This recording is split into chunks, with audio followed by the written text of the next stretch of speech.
The demon realm has long been considered an incredibly dangerous place after all. No one dares to step foot there because it's the lair of savage and brutal monsters.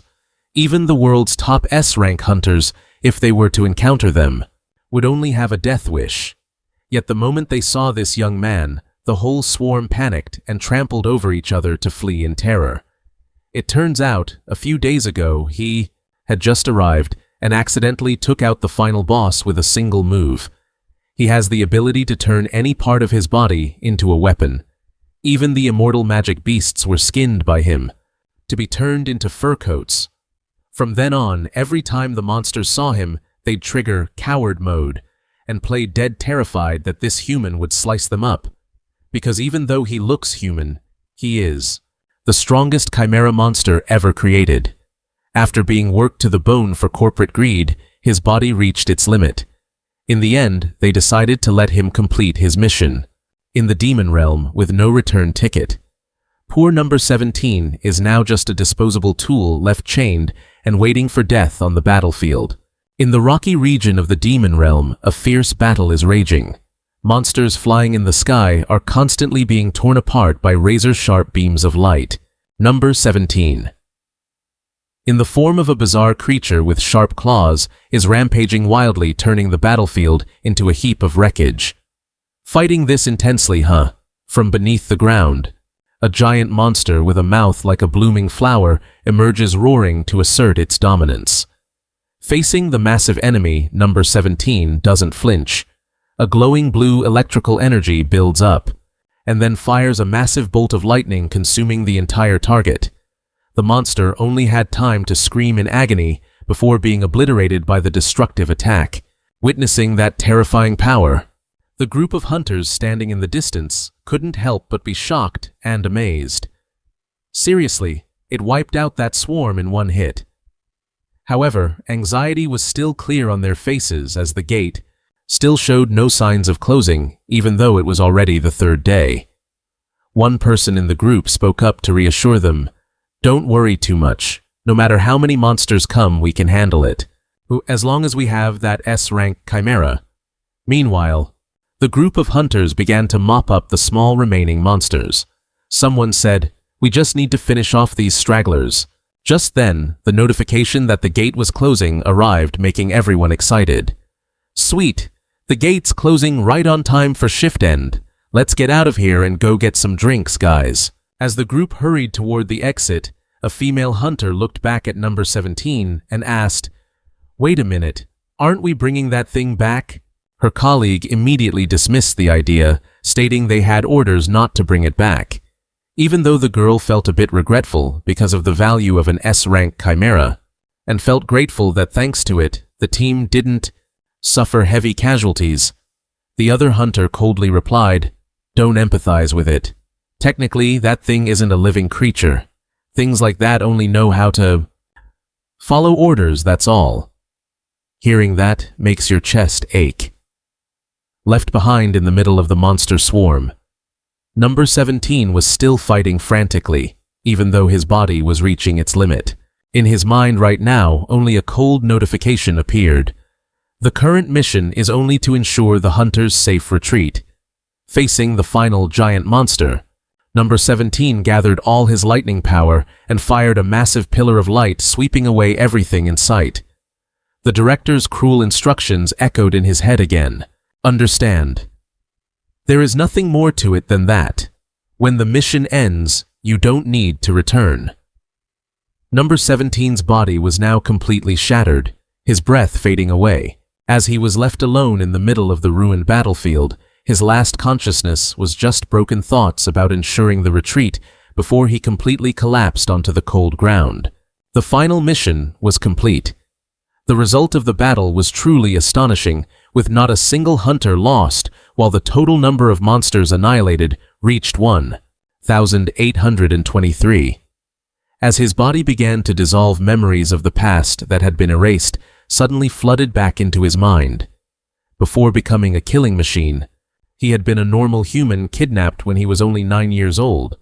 Although his brain was damaged and he couldn't fully grasp the meaning of the images playing back like a movie, number 17 still quietly observed them. The story goes back 79 years to the orphanage in District 13.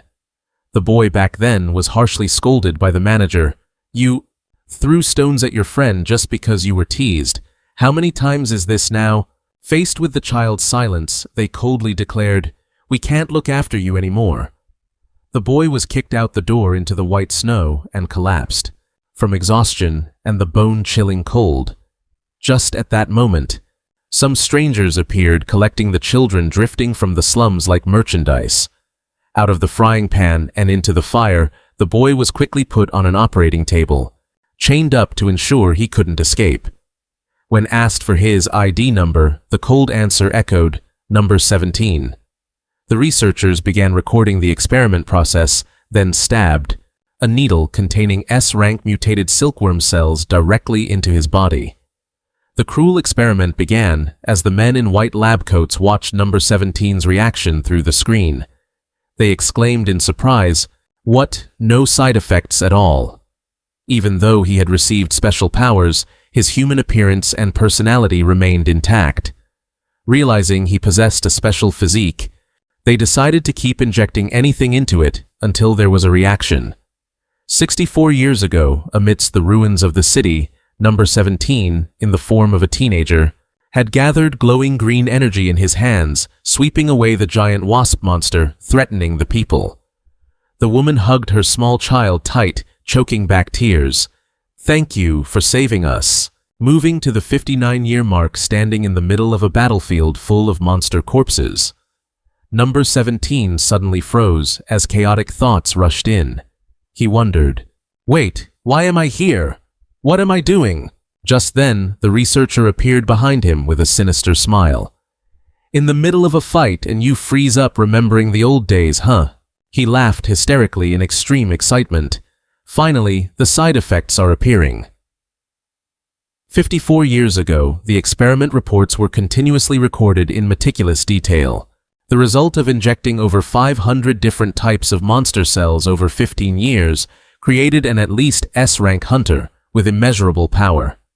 In the dark room, number 17 was chained to a chair, his body deformed with sharp claws and full of wounds, but the researcher proudly declared, "Subject 17 is the greatest masterpiece our lab ever created." 20 years ago, a hand reached out with a piece of food and asked softly, "17, you're a good kid, aren't you?" In 17's memories, he was nothing more than a terrifying tool in the eyes of the world. "See? I told you it would eat." The woman beside her just gasped in disgust, while parents frantically covered their children's eyes. "Stay away from it. Don't look.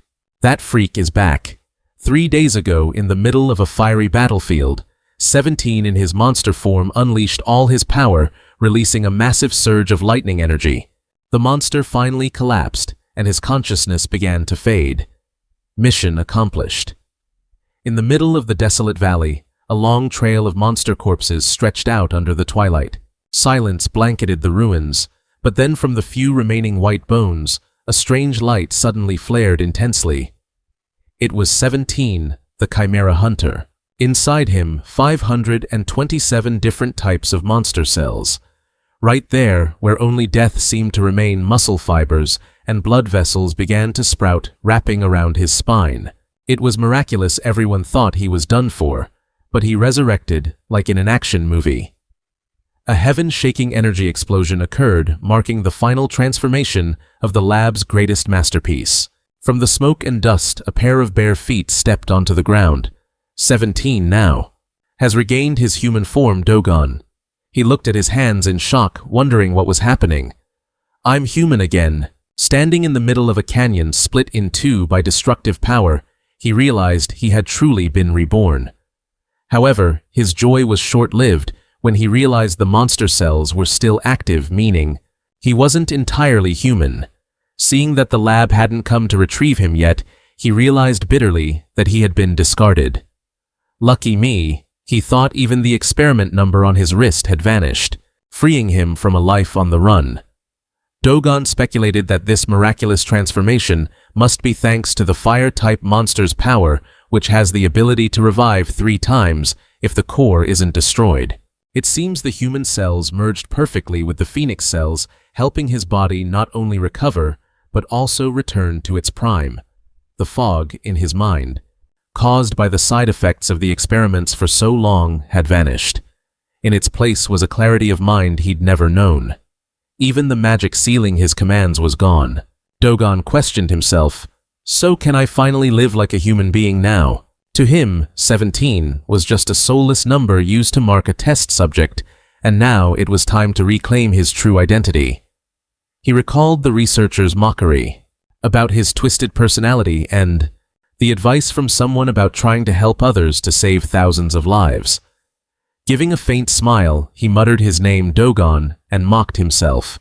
How can a stray cat like me save anyone? Shaking off those aimless thoughts, he decided, just keep living for now. When it came to revenge, Dogon realized the fire of hatred inside him had cooled because so much time had passed. As for revenge, I'll figure it out later. I'll take them down whenever I run into them. Even though he knew he couldn't return to a normal life, he believed that if he just kept moving forward, sooner or later he would run into those people again. With a "we'll see when we get there" attitude, he stood on a high mountain peak and gazed at the distant horizon. Dogon decided to try living like a human from this moment on, but immediately a practical problem arose. Damn it! Where are my clothes? When was the last time I even wore anything? He walked naked through the wasteland. While fumbling around trying to find something to cover himself with, he unexpectedly spotted a river ahead. Dogon started looking around for something to cover his body. Suddenly, he stopped when he saw the carcass of a massive creature with snow-white fur lying in the grass. Observing closely, he realized this seemed to be the result of a territorial dispute. Even though this monster looked quite strong, there were no signs of external injury.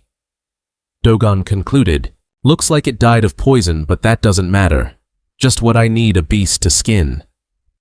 Dogon needed a knife. He immediately morphed his hand into a sharp blade, then recalled the anatomy knowledge he'd learned at the lab. First cut down the stomach, then use the blade to peel through the armpits. Thinking it, he did it. He decided to give it a try. But the moment the blade touched the skin, a thick cloud of purple smoke suddenly erupted, making him gasp. What is this? It was the highly potent poison from the monster's carcass, but it didn't affect Dogon's body at all. Even though the stench was suffocating, he casually continued his work. Smells awful, but I've got to skin it. After fiddling around for a while, he finally finished and draped the hide over his shoulders. Done not bad for a first try. Seeing the river ahead, he stepped closer to take the next step, washing the hide. However, when he lifted it out of the water, Dogon was surprised. Huh, I thought it would be soft. The hide was as stiff as a piece of wood. It made him realize that monster skin is naturally very hard and hadn't been processed yet. An idea flashed in his mind. Dogon started using his fists to repeatedly pound the hide to soften it. As he worked, he questioned himself. Is this how you tan leather? No. Well, I guess so, right? After a while, the beast hide finally became soft, making Dogon extremely satisfied. Soft now. Fits perfectly. He tried it on and saw the size was quite a good fit. While Dogon was busy shaping it and tearing the skin to make armholes, behind him, the bird he thought was dead suddenly opened its eyes. Dogon focused on finishing his new outfit with a piece of rope wrapped around his waist. Admiring his work, he bragged, "Fits perfectly." However, he suddenly noticed a purple stain on the shirt and muttered, "Ugh, the poison hasn't all washed off." But with his slightly careless nature, he shrugged it off. Too lazy, whatever. Luckily, I'm a chimera. If it were a normal person, they'd be long dead. Right then, a caw sound came from behind, forcing him to turn around and look at the little bird. Huh, not dead. Ha. The strange thing was, Dogon seemed to understand what it was trying to convey, making him wonder if it was just his imagination. Looking at the bird still gasping for air after being skinned, Dogon realized it must be an immortal type. If it were before, as a hunter, he would have finished it off without a second thought. But now, with his opponent so weak and no longer a threat, he decides to show mercy. It's not necessary. I should just kill it now, he says with a faint relieved smile. But little guy, you and I are both lucky. This is my second life, so stay strong. If fate crosses our paths again, we'll meet. With that, he turns his back and walks away, leaving the little bird behind. Having dealt with his gear, Dogen begins his search for shelter. Now he needs a home. He enters a deep cavernous cave, but the silence is quickly broken by strange noises. From the shadows, a giant centipede with sturdy armor and razor-sharp fangs suddenly lunges out, roaring to intimidate the intruder. Facing the massive monster threatening him, Dogen calmly surveys his surroundings and dryly remarks, "What kind of place is this? It's so dark, and with a centipede this huge, who could even live here?" Facing the giant creature, Dogen doesn't flinch. He swings his hand, unleashing a powerful slash that tears the creature's body apart, sending blue fluid splattering everywhere. Finding this cave too dark and unsuitable, he coldly dismisses it and leaves. His next stop is a snowy mountain range. Looking at the scene before him, Dogen just sighs. This place will be hard to find food. He nonchalantly steps over the corpses of snow monsters to continue his search. Dogen is getting picky, constantly rejecting locations. He critiques the mushroom forest because of the stench. He skips the damp cave and even the scorching volcanic region. It's only when he stands on a high cliff, looking down at a magnificent waterfall flowing through a carpet of lush green forest, that he is truly stunned. Whoa, the view is incredible! I didn't expect the real world to be this beautiful! Wanting to take a closer look, Dogen leaps down. Seeing the water, crystal clear and filled with fish, he nods in satisfaction. Clear water and plenty of fish, too. Even when vicious sword-toothed fish jump up to attack him, he only thinks about catching them to grill like he's going camping. An idea sparks in his mind. He tells himself, if there's already a natural fish farm here, building a house right next to it is a fantastic choice. The deeper he goes, the more Dogen is drawn in by the brilliant yellow flowers and the fresh air of the forest. Standing in the green space, he feels his soul truly at ease. With a faint smile, he makes his official decision for the future. My house is officially going to be right here. A single leaf gently falls through the peaceful space, marking the beginning of his new life in this land. But that peace is quickly broken when green lightning bolts suddenly streak across the ground. A spatial rift opens in midair, and a strange object launches out from within at terrifying speed, creating a massive explosion that shakes the whole region. From the thick cloud of dust, a small robot with a glowing red eye appears. It scans its surroundings and asks, hello, is this the demon realm, or what? Dogen strolls through the forest. The first thing he does is prepare a clearing. Glowing golden energy threads radiate from his fingertips, beginning to mark and outline the construction area. He waves his hand, controlling the razor-sharp threads to slice through ancient trees in an instant. Looking at the clearing he just created, he's satisfied. Got the land. Dogen starts using his energy to lift and sort the good logs. Standing in the clearing, he tells himself, this much wood is enough. But then he notices the ground is still a bit uneven. He channels his inner power and delivers a heavy blow to the ground, kicking up dust and leaves, smoothing out the entire lot. Standing in the spacious yard, he exclaims, "Oh, this is perfect! Great sunlight!" Dogen is amazed to realize that he can now move his limbs exactly as he wishes. He nonchalantly lifts a massive log with one hand and begins planting stakes at the corners to build the frame. Each large pillar is driven into the ground with precise, powerful thuds. The feeling of autonomy makes him wonder, is this what free will is like?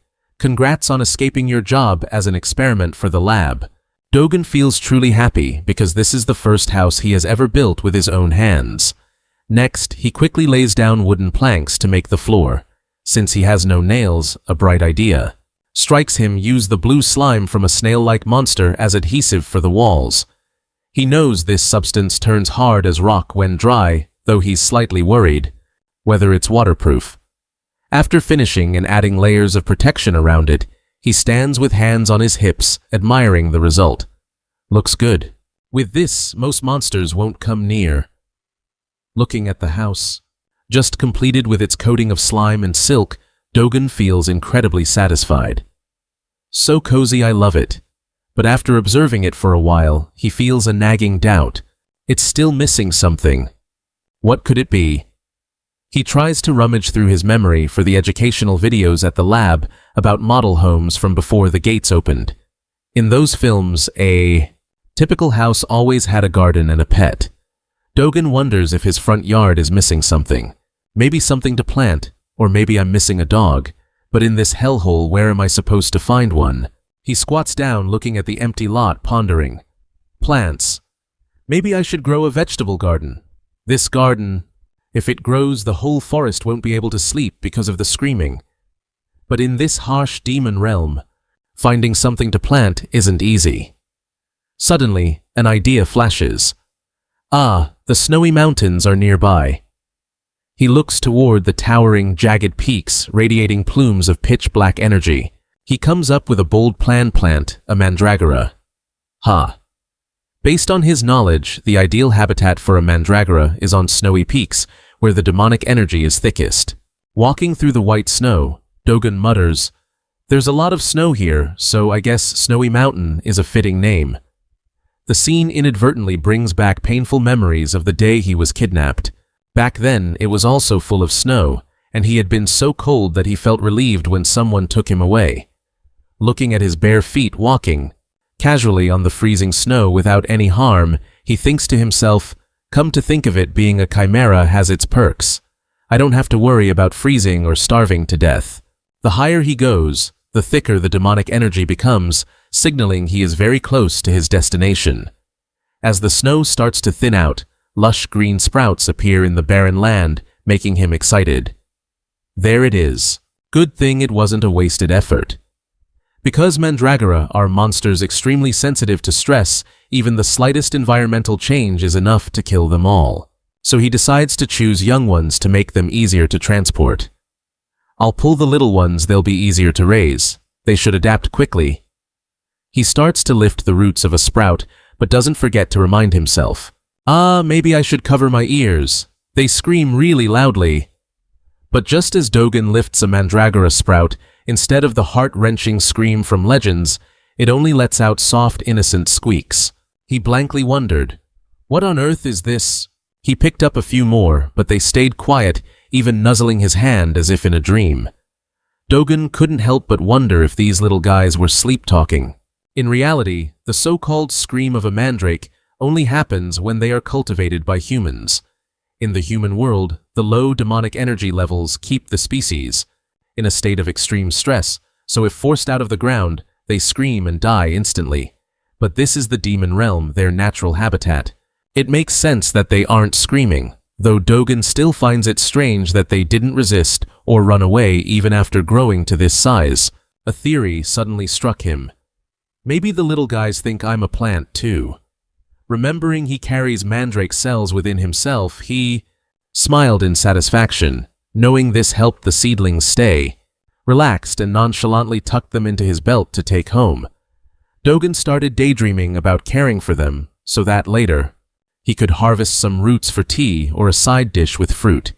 He reminded himself he'd intended to dig them up as decoration, but being this gentle, he might just make a salad instead. While lost in his gardening plans, cries for help echoed desperately through the desolate snowy mountains. Dogen froze, realizing there were hunters nearby. He wondered why they would come to such a dangerous place, then decided to head toward the gate to check out the situation. At the scene, two hunters were in a dire predicament. One was severely injured, gritting his teeth in fury. Damn it! They used us as bait to escape! The other screamed in panic as the pack of ferocious snow monsters returned. Attacking with sharp teeth, the monsters lunged like madmen, forcing him to pour all his energy into erecting a glowing green barrier to hold them off. In his desperation, seeing his defense about to shatter, he shouted in regret, I should have just stuck to odd jobs. Why did I volunteer to find that chimera? Someone save me. The hunters' desperate cries echoed across the snowy expanse. Just as the monsters were about to pounce, a massive burst of energy descended from above, creating a terrifying explosion that sent everything flying. Amidst the dust, the two hunters stared up, unable to believe their eyes. What was that? From the gray smoke, a man's figure gradually emerged, leaving them stunned. It was Dogen. He walked forward calmly, his eyes cold as he stared at the snarling snow rabbits. A jet-black aura of slaughter erupted from his body, creating such immense pressure that the B-rank monsters, usually so aggressive, now trembled in fear. Their survival instincts kicked in, and the snow rabbits scrambled to run away in a panic, much to the astonishment of the two hunters. No way! B-rank monsters are running away. Once they regained their senses, they rushed over to express their gratitude. Thank you for saving us. The two introduced themselves as Oh Seongju and Kim Tae-hyun. But when they heard the name Dogen, they were completely clueless, having never heard of any top-tier hunter by that name.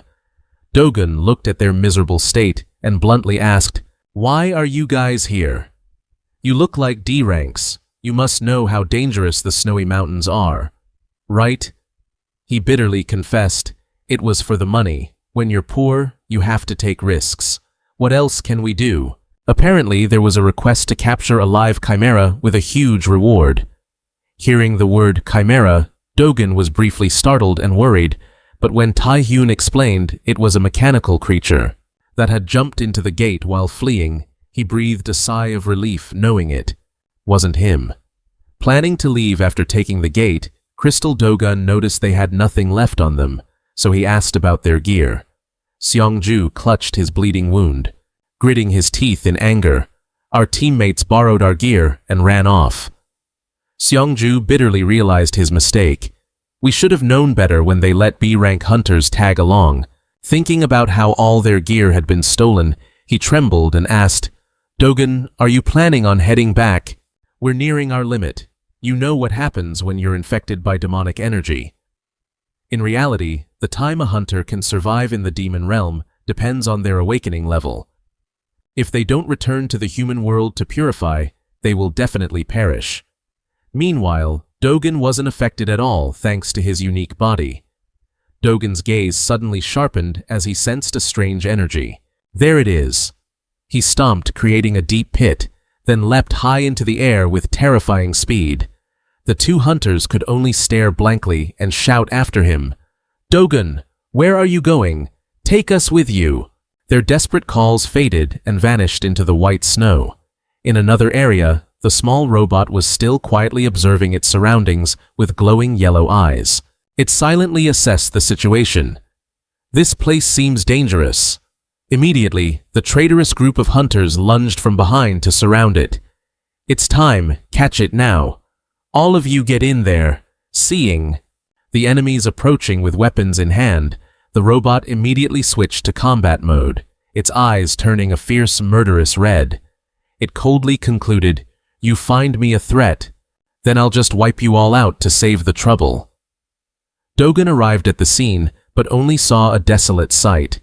Looking at the gear scattered in a pool of blood, he wondered to himself, "Did I arrive too late?" The hunters seemed to have fled in a panic, leaving behind strange childlike footprints mixed with traces of the beast. He recalled the story. It was a mechanical test subject, made of liquid metal capable of morphing uncontrollably into any shape, from a wolf to a venomous snake.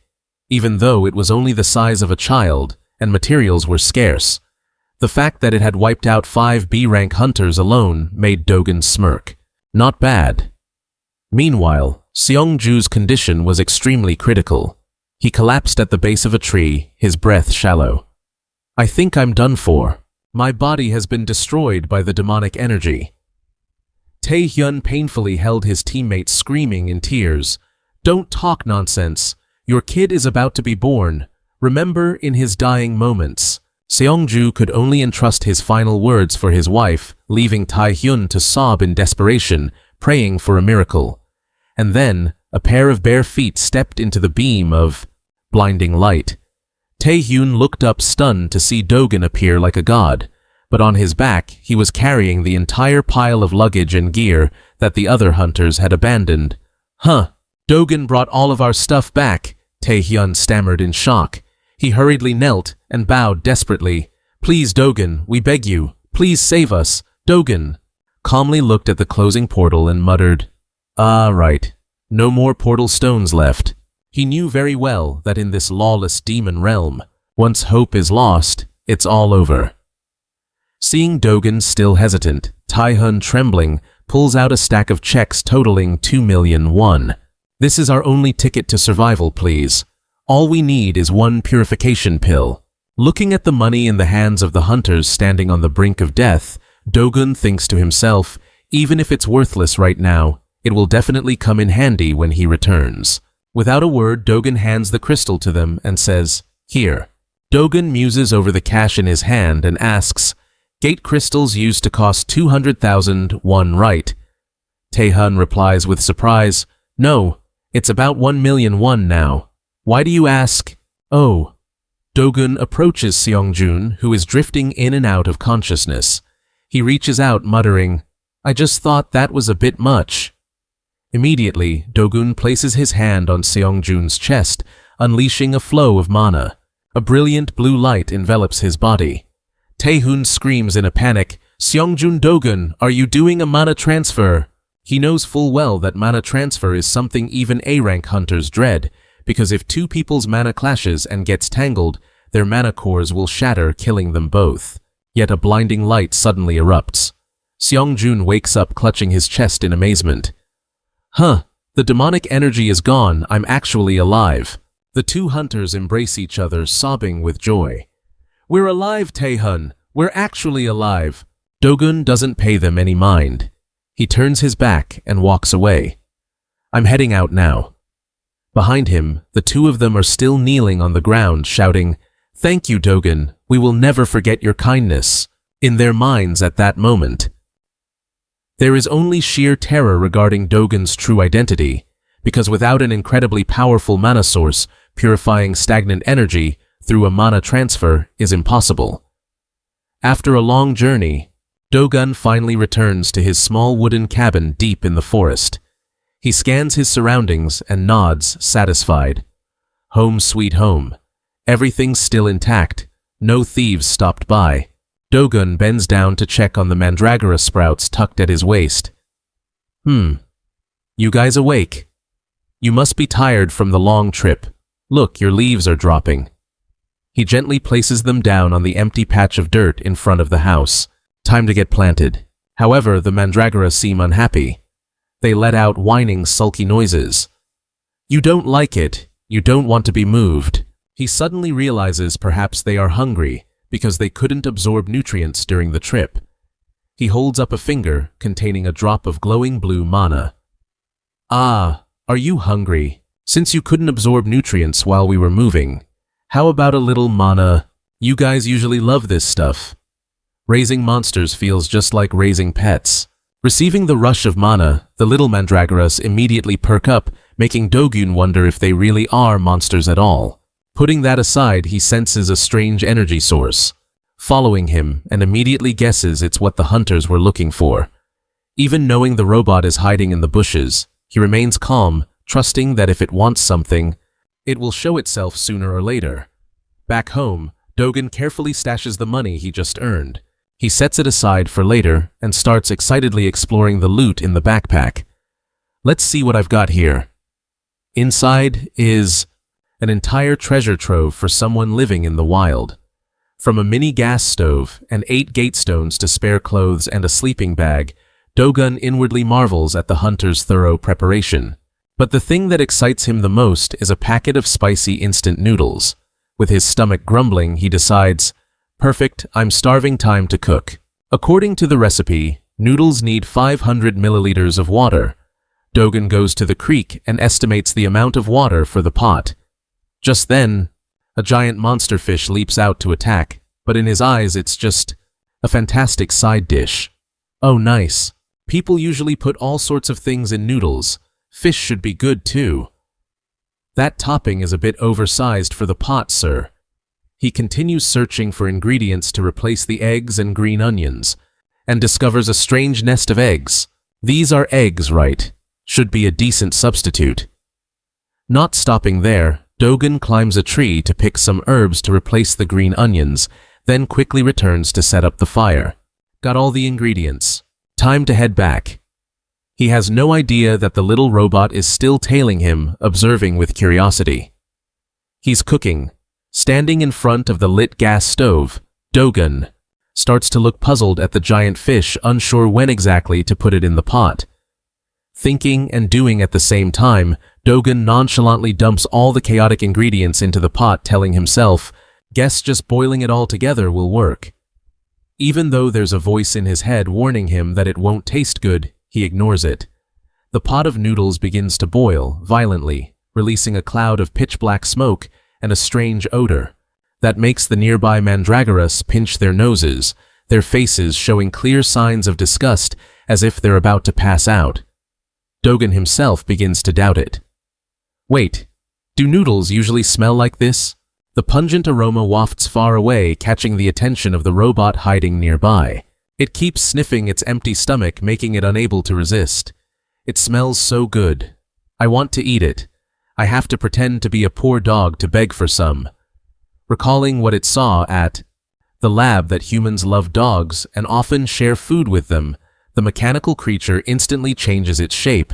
It turns into a small, shaggy brown dog and pretends to limp, letting out pitiful whines to approach Dogen. From afar, Dogen had already seen through this clumsy act. He realizes this is the mechanical creature that has been following him for so long. Looking at it, pretending to be injured to play on his sympathy, he inwardly assesses that it's still too young and in the process of learning. Even so, Dogen can't help but wonder how something like this could escape the lab and end up all the way in the demon realm. Seeing the little dog wagging its tail in excitement, Dogen offered a friendly smile and gestured, "Want to try some?" The dog immediately barked with excitement, staring at a pot of noodles that looked absolutely terrifying, with monster fish heads and strange eggs floating inside. Dogen picked up a piece, took a bite, and thought to himself, "Looks a bit gross, but let's see if I'll ascend to heaven after a taste." Both the man and the dog enjoyed the special pot of noodles in the peaceful atmosphere. As soon as he tasted it, a familiar flavor exploded in his mouth. Dogen's memories of his 7-year-old days at the orphanage, huddled around a hot pot of noodles laughing and having a blast, suddenly came rushing back in vivid detail. Dogen closed his eyes to savor the moment, his face showing pure contentment. This is definitely it. In that moment, surrounded by the brilliant sunset, he felt like he was finally living a real human life again. He whispered, "So good," while in the background, the mandragoras were still writhing, because the pungent smell of the noodles had completely overpowered every other scent in the forest. Once the meal ended, Dogen ordered his guests to leave. "Meal's over, time to go." The little dog turned away and trudged off still, trying to play the part of the injured one by limping. But Dogen noticed something off immediately and casually called him out, "Wasn't it your left leg just a moment ago?" The robot jumped in fright. Its face was full of panic as it realized it had faked the wrong leg, and it quickly scrambled into the bushes. After washing the dishes, Dogen decided to try washing the clothes he had just collected. He told himself he couldn't just keep wearing animal skins like a caveman forever, even though he didn't have any happy memories associated with pollen. Holding a wooden stick, he reminded himself to be very gentle, because scrubbing too hard would ruin the delicate fabric. But with the physical strength of a chimera, even though he tried his best to hold back, the force of Dogen's swing created a massive shockwave. A loud blast rang out, the ground by the stream was ripped apart, and the wooden stick shattered into pieces instantly to his own surprise. Looking at the broken stick, Dogen clicked his tongue and reassured himself. "Shattered, huh? No big deal, I've got another set to mess up." He glanced toward the bushes, where the mechanical creature had just transformed into a rock to hide.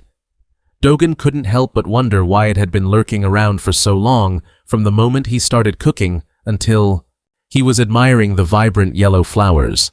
It kept changing its shape from a fish in the water to a dry log to get closer to him, but it never actually did anything. The piece was suddenly shattered when a small bee buzzed around the robot log. Immediately, the robot panicked, reverted to its original form, and ran for its life while screaming in fear, "Bee, I hate bees!" Witnessing that hilarious scene, Dogen realized that this creature's mental age was probably not even 5.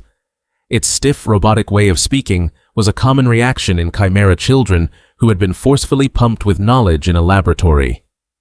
Shrugging off the annoying stalker, Dogen stood up to admire the blooming turmeric flowers and remarked, "Ah, the turmeric flowers are so beautiful." After struggling for a while, he finally finished the laundry. Holding the white t-shirt, he sighed with relief. "Washing clothes is harder than I thought, but at least I managed to wash this." Even though the shirt looked a bit small for his muscles, he decided to hang it on the line in the middle of the forest anyway. "Guess it'll turn into a crop top and show off my abs once I put it on. Six-pack ready." Once everything was done, Dogen turned and walked away, intending to check on the mandragoras he had just planted. Just as he left, the robot rock stealthily crawled out of the bushes. Watching him walk away, it muttered, "That man is wearing clothes, so I should wear clothes too." Thinking it acted on it. It stretched out its mechanical arms, grabbed the white t-shirt off the line, and pulled it over its body. "I'll take this one." A strange glow enveloped the shirt, and from within the white fabric, the creature transformed into a little girl with long, flowing brown hair. Meanwhile, Dogen was standing in front of the mandragora sprouts with a worried look. Why are the little ones acting so strange? Looking at the leaves, starting to wilt, and the roots drying out, he realized something was wrong. Kneeling down to hoe the soil, he wondered, "That's strange. I pulled all the weeds already." Suddenly, dozens of disgusting monster worms burst from the soil to attack. Dogen quickly swung his hoe, wiping them all out, and blamed himself. "I should have tilled the soil more thoroughly. Almost killed them." Standing up and looking at the empty patch, he decided he should build a proper garden, maybe the size of his house. As he was busy with his new plan, Dogen froze when he realized someone was watching him from behind an ancient tree. The girl from earlier timidly poked her head out. Hi," Dogen thought to himself. "This time it's a girl. Finally decided to talk to me." He replied calmly, "Hey there, your human debut is looking pretty cute." The girl curiously pointed at the wooden house. "Is that your house?" After Dogen's nod of confirmation, the girl asked, "So are you a local from around here?" Seeing the innocent look on her face, Dogen decided to tease her. "That's right. Which tribe do you belong to?" The sudden question made her jump in surprise. She stammered, "T-tribe," to save face. The girl started waving her arms and making things up. I come from the other side of the waterfall. It's so far away you'd never find it." Dogen smirked and pressed further. "Really? If you're near the waterfall, could it be the pineapple tribe?" Seeing an exit, she nodded frantically. "Exactly, I'm a true-born girl from the pineapple tribe." Dogen glanced at the shirt she was wearing and added, "But that shirt looks like it's mine, doesn't it?" The girl immediately put on a defiant face. "In my tribe, whoever finds it first owns it. It's mine now." Seeing her adorable stubbornness, Dogen just chuckled. "Fine, you can keep it." The girl was clearly delighted, but her smile quickly faded when Dogen asked why she was here. Nari lowered her head and whispered a confession. "Actually, I got kicked out of my tribe, so I wanted to ask you for a favor. Can I stay here with you?" Dogen was momentarily stunned and asked, "Live here?" The girl became flustered, twisting her hands together nervously, then quietly explained that this place had no insects and had a house, so she felt very safe. Looking at the poor child's expression, Dogen thought to himself that she really needed a place to rest. He nodded in agreement. "All right, you can stay." Needing a place to rest, he nodded and agreed. "Sure, that works. But if you want to stay, you'll have to earn your keep." Hearing that, Nari's eyes lit up with a brilliant orange-gold glow. Anything, just give me a task, I'll do anything. Dogen immediately assigned her first task. First, I need you to till this field. Can you help me out? I want to build a better home for these mandragoras. Without a moment's hesitation, Nari eagerly grabbed a wooden stake. Just leave it to me. I'm really strong. I'm great at using my power. And with that, she dashed off like a whirlwind, tearing up the earth with terrifying force, sending dust flying everywhere. Dogen watched in awe, realizing she wasn't even trying to hide her identity, or perhaps having lived in the laboratory for so long, she simply didn't know how a normal child was supposed to act. He called out to her, "Hey you, what's your name? I'm Dogen." The question made her freeze in confusion.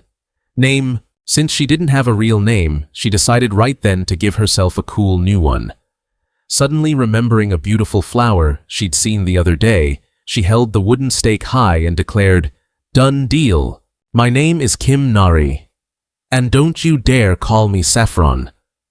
Dogen muttered, "Saffron," which only annoyed her further as she insisted, "It's Kim Nari, thanks to Nari's strength." The massive field was finished faster than he could have imagined. Dogen also managed to finish the stone fence to protect them. Seeing the fresh, healthy soil, the little mandragoras were thrilled, jumping and cheering with joy. Seeing the little plants so happy, Dogen thought to himself that he should have done this sooner. But then he heard a soft sniffing sound behind him. He turned to see Nari with tears in her eyes. Worried, he asked, "What's wrong? Why are you crying all of a sudden?" She choked out, "Looking at these mandragoras reminds me of my friends." Dogen felt a pang of doubt, knowing full well that in that hellish lab there was no such thing as friends. Suddenly, a roar pierced the air, shattering the peace of their little garden. "Don't be so shocked, it's just some monsters hunting each other," Dogen calmly reassured her, as Nari seemed startled by the screaming sounds coming from deep in the forest. Nari then explained that before coming here, she had seen a monster that looked like a baby chick being brutally attacked by a whole pack. Seeing her heartbroken expression, Dogen asked point blank, "Wait, you want to save that monster?"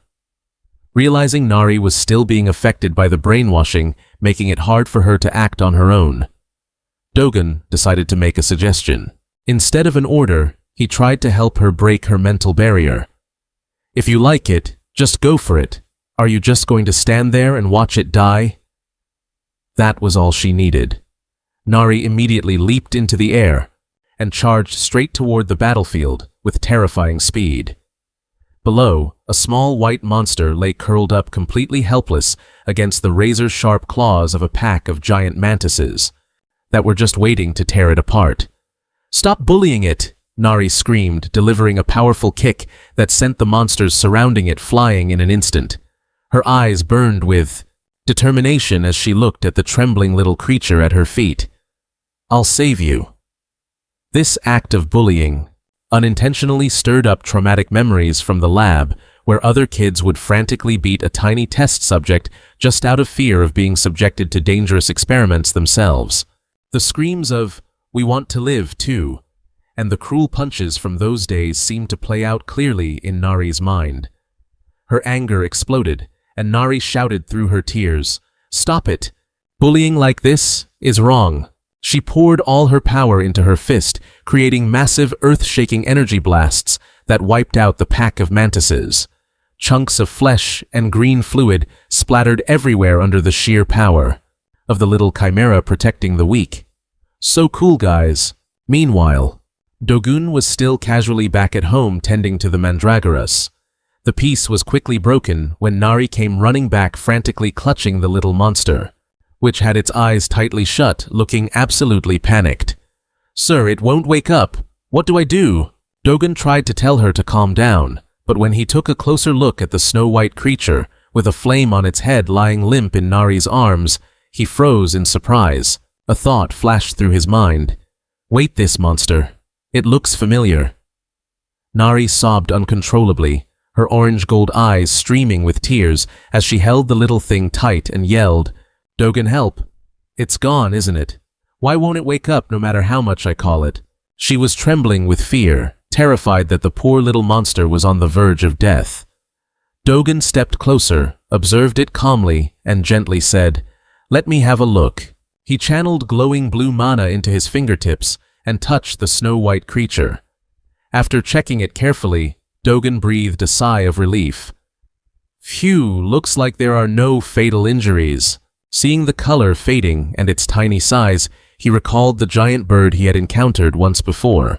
He realized this was an immortal type of monster, but for some reason, its recovery method caused its body to shrink completely different from his own. Seeing Dogen deep in thought, Nari anxiously asked, "How is it? Is it really going to die?" Dogen replied nonchalantly, "Don't worry, it's not going to die. It's just passed out from hunger because it hasn't eaten anything." Hearing this, Nari blankly repeated, "Malnutrition." Dogen explained that it just needed a little mana transfusion, and it would recover on its own. But looking at the little bird lying limp like a piece of mochi, Nari's heart melted. The memories of the loneliness in the lab came rushing back, making her hug it tightly and plead, "Sir, if we leave it like this, it'll die. Can I keep it? I want to take care of it." She promised to raise it well and feed it properly, looking at Dogen with pleading eyes. Dogen smiled, thinking to himself that when this creature grew up, its size would be quite formidable, but he decided to indulge her. "Fine, go ahead and keep it. Once it grows up, it can be the house guard, save me some money on food." Nari cheered in excitement. "Really?" Just then, the little bird slowly opened its eyes, wondering where it was. But the moment it saw Dogen's face, it immediately froze in terror. Horrifying memories came flooding back, and it trembled, realizing that guy was the one who skinned its family last time. Just then, the little bird slowly opened its eyes, bewildered, wondering where it was. But the moment it saw Dogen's face, it froze in terror. Traumatic memories came flooding back, and it trembled, realizing that guy was the very same person who skinned its family last time. While Nari is hugging the creature in blissful ignorance, the poor bird is sweating bullets, realizing it has just fallen into the hands of the Grim Reaper herself. Nari lifts the little bird up with her golden eyes. Nari beams with joy. "It woke up, I think it's awake. It's making coo sounds like a pigeon." Contrary to the little girl's excitement, the bird is completely bewildered to see a child appearing in the demon realm. Nari, completely oblivious, hugs it tightly and coos. "You're finally awake," squeezed until it can barely breathe. The bird screams in despair, "Let me go right now," witnessing the scene. Dogen freezes in shock. He wonders if he actually understood what this creature just said. After a moment of confusion, Nari has wrapped the little bird up in bandages like a mummy and proudly declares, "Treatment complete." The poor creature can only lie there resigned to its fate. It cries internally, unable to move. "Big brother, I've thought of a name for it." Ignoring the bird's screams for freedom, she casually decides, since it goes coo-coo like a pigeon, let's call it Goo, while carrying large logs on her shoulders. Dogen nods in agreement, thinking the name isn't too bad. Feeling insulted at being named so carelessly when it already had a real name, the bird doesn't even have a chance to protest before Nari pours a whole bucket of water over its head, thinking it was crying because it was thirsty. Seeing the soaking wet bird gasping for air, Nari asks worriedly, "Big brother, it's all wet. What should I do now?" Dogen realizes she completely failed to understand the creature's desperate pleas to stop pouring water. He thinks to himself that he should probably tell her to stop. If Goo survives being cared for by Nari like this, it truly would be a miracle. Left alone, Dogen looks at the growing pile of stuff and decides to build a shelf to keep things organized. He starts measuring and uses his razor-sharp blade to cut through the large logs, but a strange sound when the blade hits the wood makes him pause in suspicion. Looking at the uneven cut in the wood, Dogen mutters in confusion, "What the heck, I did it exactly the same way as the table and chairs." Suddenly, a voice speaks up. "Different wood types. That one in front of you is softwood." Dogen is surprised and asks instinctively, "Oh, so different. Woods have different levels of hardness. Gu the bird nonchalantly plays the teacher, obviously. You didn't know that. When Dogen asks curiously about the hardest wood, Gu doesn't hesitate to reply, "You dummy, red wood is the best." Speaking mid-sentence, it suddenly stops. Sweat pours down like a shower as it realizes it just slipped up and revealed its ability to communicate. Dogen stares stunned at the little bird, then exclaims, "Wait, you really understand what I'm saying?" Gu panics and backs away, muttering awkwardly, "No way, that's impossible. Unless it's telepathy." Dogen nonchalantly asks about the red wood trees he couldn't find nearby, wondering if that's where Gu comes from. The little bird breaks into a cold sweat as it realizes Dogen has shut down its telepathy. It stammers, You can hear me." Dogen crosses his arms and explains that it's not exactly hearing them, but more like the words just pop into his head. Dogen thinks to himself that this is surely a extremely rare type of intelligent monster he's only heard of but never seen in person. Suddenly he asks, "I've met you before, haven't I?"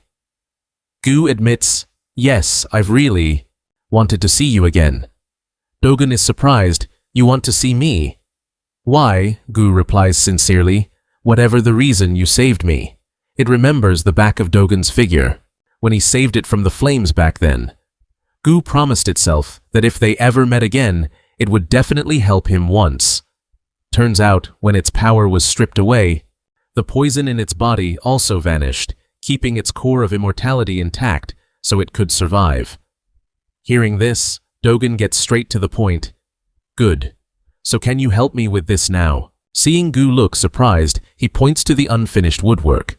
The little bird immediately regains its spirit, flaps its wings, and flies up excitedly. "Sure. Come with me, I'll lead you to where the red trees grow." Elsewhere, amidst a sea of raging flames, Nari in her lab coat is fleeing in utter panic. She cries out, "Get away! I hate the laboratory!" The heat from the consecutive explosions hits her back, making Nari wince. It's too hot. Another massive explosion erupts right behind her, knocking the exhausted girl to the ground. Nari is trapped in her worst nightmare. Memories of the laboratory and the raging fires swarm her mind. She gasps in fear, worried that they have found her to take her back again. Amidst the inferno, a man with long black hair approaches holding a tracking device. He confirms the target is a mechanical creature with shape-shifting abilities. Although he hesitates slightly to attack a child, he coldly decides to prioritize his own survival. He gathers firepower in his hands, declaring that he will end this right here. Just as the flames are about to swallow, Nari Dogen suddenly appears, nonchalantly extinguishing the attack with one hand. With Gu on his shoulder, he sighs wearily because he just wanted to finish the cabinet quickly and get some rest. Noticing Nari is spiraling into a panic because of her fear of fire, Dogen knows he can't just stand by. He looks straight at the hunter in front of him and mocks him. What a jerk bullying a kid. What kind of man bullies a child? The hunter is shocked by Dogen's sudden appearance. He wonders which group Dogen belongs to, seeing his primitive-like appearance. He warns Dogen to get lost because his target is the mechanical creature. But the only reply he gets is a deadpan remark, "Talk less. I'm in a rush to finish a cabinet. I've got no time to listen to your rambling." Furious at being belittled, the hunter roars and unleashes his full firepower, creating a massive firestorm aimed straight at Dogen. Without flinching, Dogen just raises a finger, gathering a brilliant blue light. His counterattack is so powerful, it tears through the flames, creating a cataclysmic explosion that the hunter doesn't even have time to react to. He only has time to gasp in surprise before being blown away by the overwhelming force. When the dust settles, Dogen turns to check on Nari, who is sobbing. He consoles the girl, saying that if she's scared, she can just give the enemy a good punch and be done with it. Dogen approaches the body lying face down and reaches out to grab tightly onto his long hair to pull him up, intending to teach him a lesson if he tries to pass out again.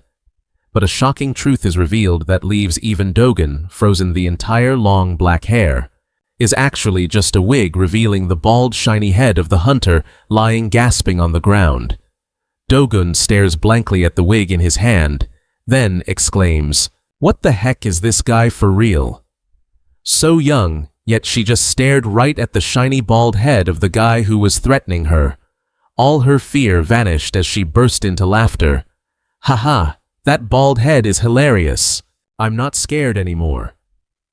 Dogun realized this guy wasn't actually a formidable opponent that Nari couldn't handle. To help her understand the enemy's true nature, he used Gu's telepathic ability. He tapped into Gu to see the memories and transmitted them to Nari. Dogun's eyes glowed with a golden light. "This way you'll understand." A wave of brutal memories flooded back, transporting them to a cold, sterile lab from years ago. A researcher with a sinister grin was staring down at a liquid-state test subject. It was trembling and trying to dodge. "So you know how to dodge me? Looks like you've got some intuition," he said casually, gathering blue flames in his hands. He ordered the poor creature to come closer for a cruel durability test. Dogun gently patted Nari's head and praised her. "Well done, Kim Nari." He thought to himself, overcoming trauma isn't easy, so this is a huge step forward for her. Turning to the hunter sprawled on the ground, Dogun wondered what to do with him next. Meanwhile, Gu the bird flew over curious and kept pecking at the bald head of the defeated man to investigate. Suddenly, Nari giggled excitedly. "I've got a great idea." Her face showed pure mischief. Nari's idea was to tie the hunter up tight and hang him upside down right under the intense crashing waterfall. She declared triumphantly, "Now that you're soaking wet, you can't catch fire anymore. Mr. Baldy isn't scary at all." Getting pounded in the head by the waterfall, the hunter could only stay silent bitterly, thinking, "I didn't come to the demon realm to suffer this kind of humiliation." Seeing Nari continue to tease the mean Mr. Baldy, Dogun walked by with a pot of water and reminded her, "Hey Nari, don't make fun of his bald head, even if it is pretty funny." Noticing that Nari had recovered her spirit faster than he expected, Dogun sauntered toward the stream. The bird Gu flew after him, asking what he was planning. He casually replied that he was going to get water to cook noodles. Hearing the word noodles, Nari cheered excitedly, "Noodles, fish noodles. Your fish noodles are the best." When Dogun playfully asked if the pineapple tribe also ate fish noodles, she got all flustered and quickly jumped into the water to avoid the question. The hunter Nam Kiseol watched Dogun in horror, internally calculating that with that kind of terrifying power, he must be an A-rank hunter or higher, maybe even a reclusive master with immeasurable skill. While Dogun was pondering how much water he needed to cook 3 packs of noodles, Kiseol could only mournfully lament how unfairly he was being treated, forced to watch others eat while tied up and standing. Just then, Nari lunged out of the water. Carrying 2 massive monster fish in her arms, she shouted proudly, "Fish noodles, here we come. I just caught 2 giant sea monsters for our toppings." Seeing she caught too many, Dogun said, "We only need 1, let the other go." The little girl happily obeyed, then urged him, "Come on, let's put them in hurry." Witnessing this scene, Nam Kiseol, still hanging upside down under the waterfall, was horrified. "What is this? If you boil that thing, it's going to be so fishy." He panicked even more when he saw Dogun pouring way too much water into the pot. "Why are you adding so much water?" Looking at the backs of the 2 of them happily preparing their disastrous meal, Kiseol could only scream inside, "Do these people even know how to cook noodles?" Unable to just stand by and watch his noodles get ruined, he shouted, "Stop, let me cook it. If you 2 do it, you're going to waste the whole pack of premium noodles." Immediately, the hunter was untied and stood before the stove with the mindset of a professional chef. To anyone else, it was just a pack of instant noodles. But to Kiseol in this moment, this was a life-or-death mission. Under the intense pressure of Dogun and Nari's gaze, he told himself, "The noodles themselves are already good. I'll just cook them the standard way." Not that he knew much about cooking anyway. Since he was making 3 packs, he had to eyeball the water level. Kiseol watched the pot of water starting to boil furiously. First, he added the noodles and the soup base. The requirement was to cook for exactly 4 minutes and 30 seconds. Since he didn't have a watch, Kisiol came up with an extremely professional method. No watch, I'll use my sixth sense. 270 heartbeats meant the noodles were cooked to perfection, not a second off. He focused intensely, listening to every single beat. To time it perfectly when he hit the 270 mark, Kisiol roared, "Right now!" He used chopsticks to lift the noodles high, helping them reach the perfect chewiness. The most important thing for a good bowl of noodles is the technique of lifting them high to expose them to the air, which firms up the noodles and gives them that perfect bite. Nam Kisiol focused every ounce of his energy on every movement, thinking, if only I had some kimchi, it would be flawless. But in the demon realm, that was a luxury. Looking at the steaming pot, he smiled with satisfaction. He had done his best and had no regrets. The final product, the sincere noodles of Nam Kisiol, appeared with flavor and nutritional ratings that were nearly off the charts. Kisiol confidently invited them to try it. No line here, keeping order. As soon as she saw the pot, Nari exclaimed in surprise, "This is different from the noodles you usually make." Even Dogen had to admit, "You're right, that's the power of cooking with your heartbeats, I guess." After Dogen took a bite, all three of them started digging in. Immediately, a burst of flavor exploded like they had been transported to heaven, filled with brilliant light, and the sound of angels' trumpets. Dogen was stunned in his thoughts. This is the taste of purity. Nari ate while shouting excitedly, "Mister, this is so incredibly delicious." Even Gu the bird couldn't help but wonder, do humans eat this every day? Faced with everyone's enthusiastic reaction, Dogen had to admit, just keep eating for now. In an instant, the pot was licked clean. Gu lay flat on the table, stuffed.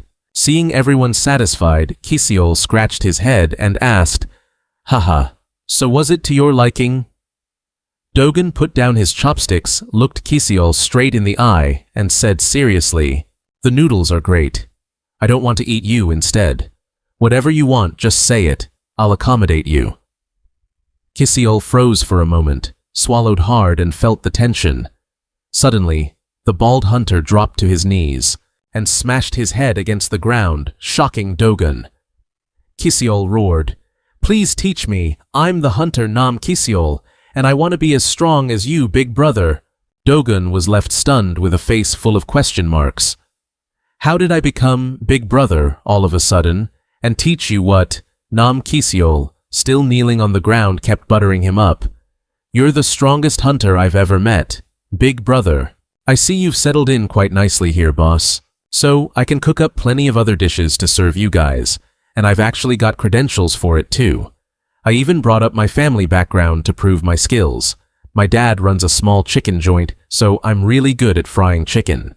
I'm not joking about that. Seeing that Dogen seemed to be softening up, he added that going back and forth through the gate for basic supplies or clothes is a real pain, right? Let me handle all the running around. I'll even pay the tuition fees. I genuinely want to learn from you, boss, to reach A rank. Dogen pondered for a moment before firing back a question.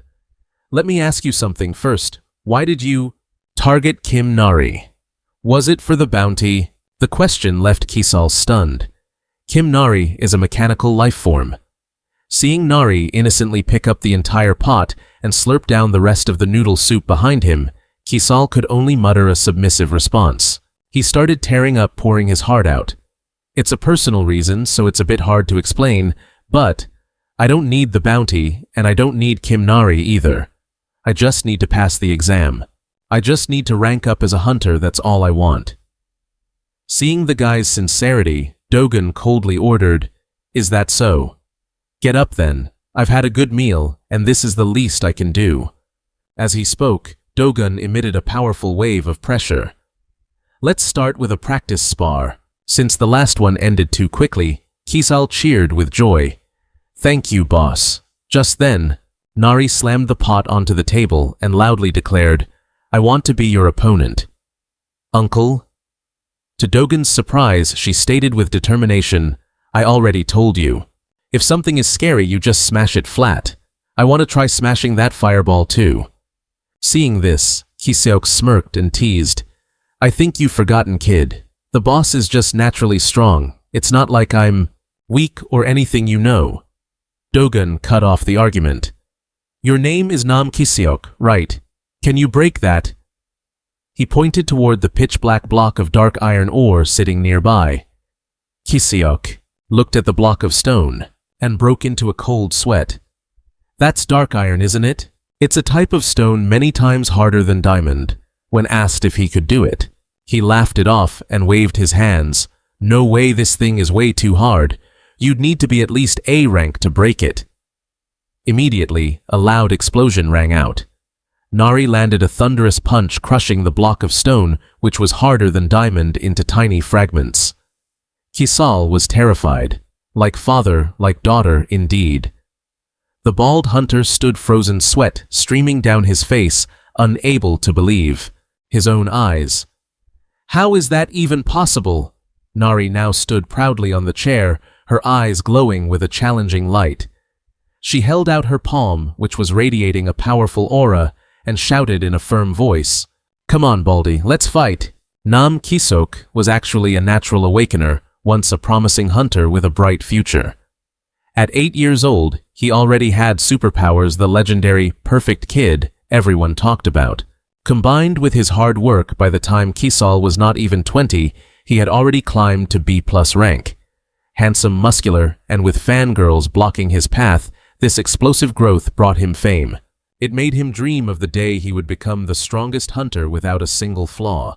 However, while taking a shower one day, he suddenly froze in shock when he noticed something abnormal. Except for one thing, the disaster had arrived too early. At an age when most people were just starting to awaken, his hair started falling out uncontrollably.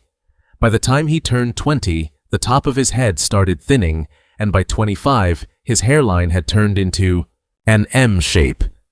Kiseok clutched his head in panic and screamed, "My hair!" He sought out every clinic possible, even willing to spend a fortune on hair transplants, but the doctors just shook their heads in frustration. "It'll just fall out again. It's best you just give up." Every effort was in vain. Despite his handsome looks and innate talent, the person who once shone brighter than anyone else quickly lost the light of his life.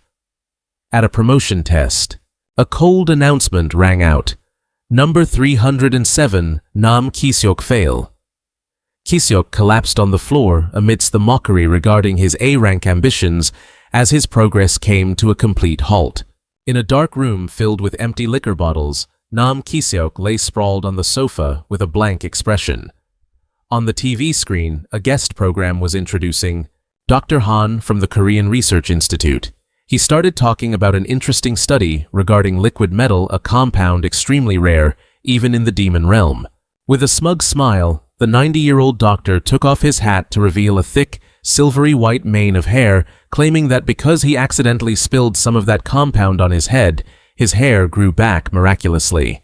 Witnessing that scene, Kiseok sprang up like a spring, unable to utter a word at this shocking truth.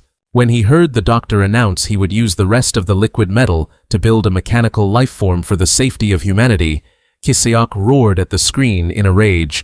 "Why build a robot? Make a hair regrowth serum. That's what's actually going to save the world." A few days later, an urgent notification on his phone caught his eye. The masterpiece of the Hanbit Institute has escaped into the demon realm. Kiseok immediately set off. He told himself, "In the demon realm, there are no laws. Whoever finds it first gets the prize."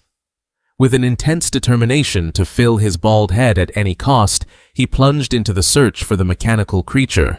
However, a cruel reality unfolded as Kiseok was lying flattened on the ground, his face covered in dirt and injuries. Nari stood next to him, cheering joyfully.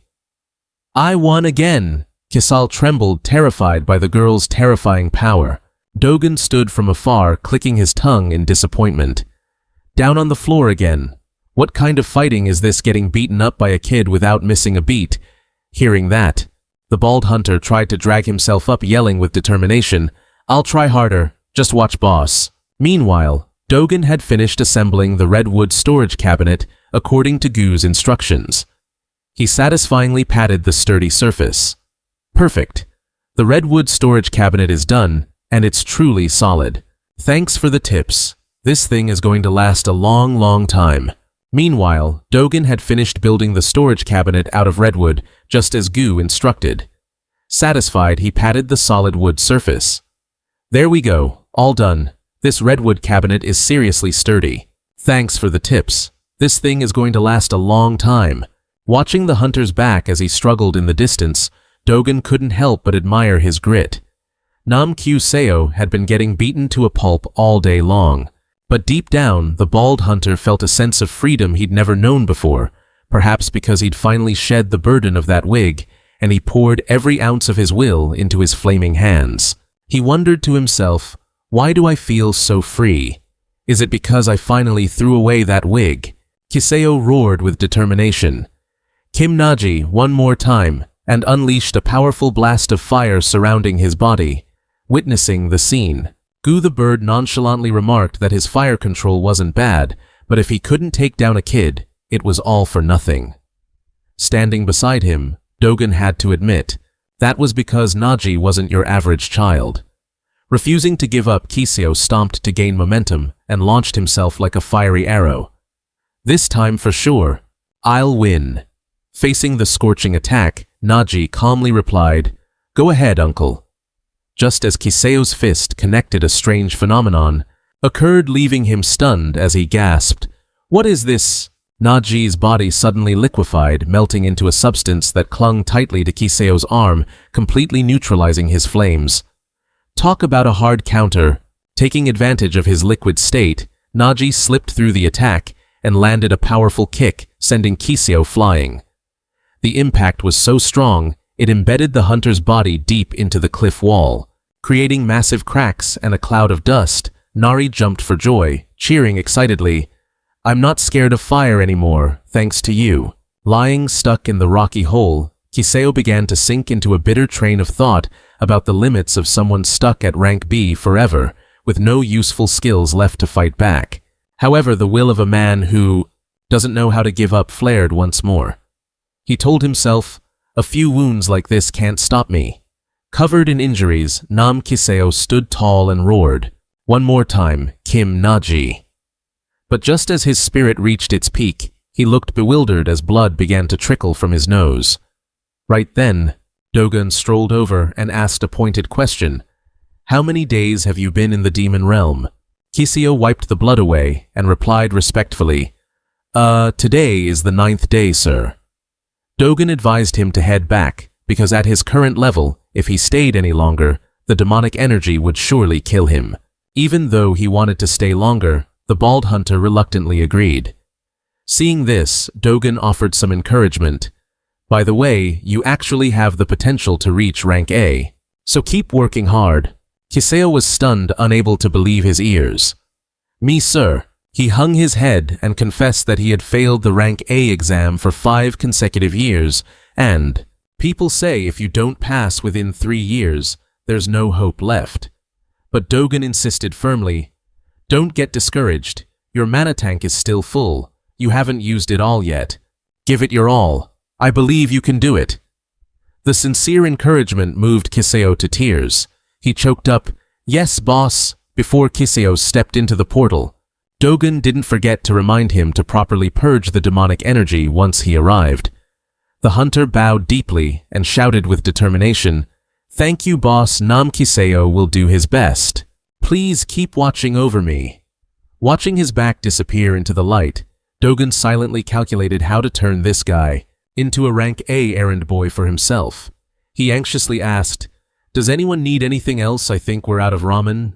Right, Nari cheered. We still have ramen, Dogen said. For now, that was enough. Kiseo promised to buy more next time. As they parted, Nari waved goodbye. Travel safe, uncle. Practice hard. Next time you'll win. Kiseo suddenly remembered something and asked, Boss, what about my precious wig? Dogen replied nonchalantly, No idea. Meanwhile, Gu on Nari's head showed a cunning expression. Kiseo trudged away completely bald, constantly wondering where his precious hair had disappeared to. As the portal closed, Gu nervously asked Dogen if trusting Kiseo was a good idea, as it would be dangerous if he betrayed them and brought more hunters here. Dogun turned to ask for Gu's opinion, knowing it had the ability to read memories. "What do you think you can read other people's memories, right?" The little bird confirmed. "That guy's memories are full of nothing but tears about losing his hair and craving rank A. He's not a bad guy at all." It recalled images of Kiseo kneeling and sobbing in despair over his career and his hair. Dogun smirked, amused. "I like how honest he is. This will be fun." Seeing Nari looking confused, asking if she understood what Gu said, Dogun admitted that he understood. He proudly showed off the results of the storage cabinet he'd just finished building, thanks to Gu's advice. "How is it? It's tidier now, right?" Standing in the middle of the wooden house, Nari looked around and remarked thoughtfully, "It feels a bit dark, though." Hearing Nari mention the house was a bit dark, Dogun nodded in agreement. "You think so, kid? Then, let's add some windows." Sunlight flooded in, making Nari cheer excitedly. "It's so bright, I love it." Seeing her happy, Dogun smiled, praised her, and suggested, "You're pretty good, kid. If you like it bright, we need some more lights in case it gets dark." He explained there was a type of stone called lightstone that could glow on its own, and if they hung a few from the ceiling, the house would always be bright. Nari excitedly asked if they could make lights. Dogun turned to ask Gu, "Do you know where to find lightstones?" The little bird replied that they usually appeared in the volcanic area, a place notorious as a land of death, to hunters. Gu's voice dropped, becoming moody. "And it's my home." Hearing them talk about finding lightstones, Gu's face immediately fell. Seeing Gu's somber look, Dogun wondered why returning home made it so sad. Nari, being observant, immediately noticed something was wrong. She hugged Gu and asked worriedly, "Uncle Gu, what are you saying?" Gu seemed strange, and I thought he might be sad about something. Dogun guessed that perhaps Gu was just worried about the dangers of the volcanic region, so he decided he would go there himself. Nari immediately protested vehemently. "No, I want to go too. I'm not afraid of fire anymore. I want to go to the volcano with you." Her determination caught Dogun by surprise, and he couldn't help but admire how quickly she had overcome her fear. When they turned to ask for Gu's opinion, the little bird firmly replied, "I'm going too. I still have some business to take care of there." And so, the three of them agreed to set off. To ensure their safety, Dogun began using his energy to create special gear, allowing the two little ones to withstand the extreme heat of the volcano. Meanwhile, back at the Mandragora garden, the young plants were still busy clearing away strange weeds. In another twist, over at the towering volcano, rivers of burning red lava were surging and overflowing. Amidst the dark, gloomy space, a heaven-shaking roar suddenly echoed from deep within the earth, followed by the appearance of a giant black shadow, with eyes burning like fire rising through the thick smoke and dust. The volcanic region appeared incredibly harsh, one of the three places hunters must avoid most in the demon realm, where the mountains spew toxic gas and concentrated demonic energy that could kill anyone who breathes it, leaving information about it in the human world almost at zero. Seeing Nari skipping around excitedly near the lava, Gu couldn't help but worry. What is that kid doing? Is she planning to jump in there to boil an egg or something? She's so happy, Gu wondered. Nari was a mechanical life form, so she was fine. But why was Dogun still perfectly safe, despite not being a mechanical entity? When hearing Dogun admit he was a chimera hunter, Gu pondered, I thought you chimera folks were all beast-headed and monster-faced, but you look more like a showbiz god.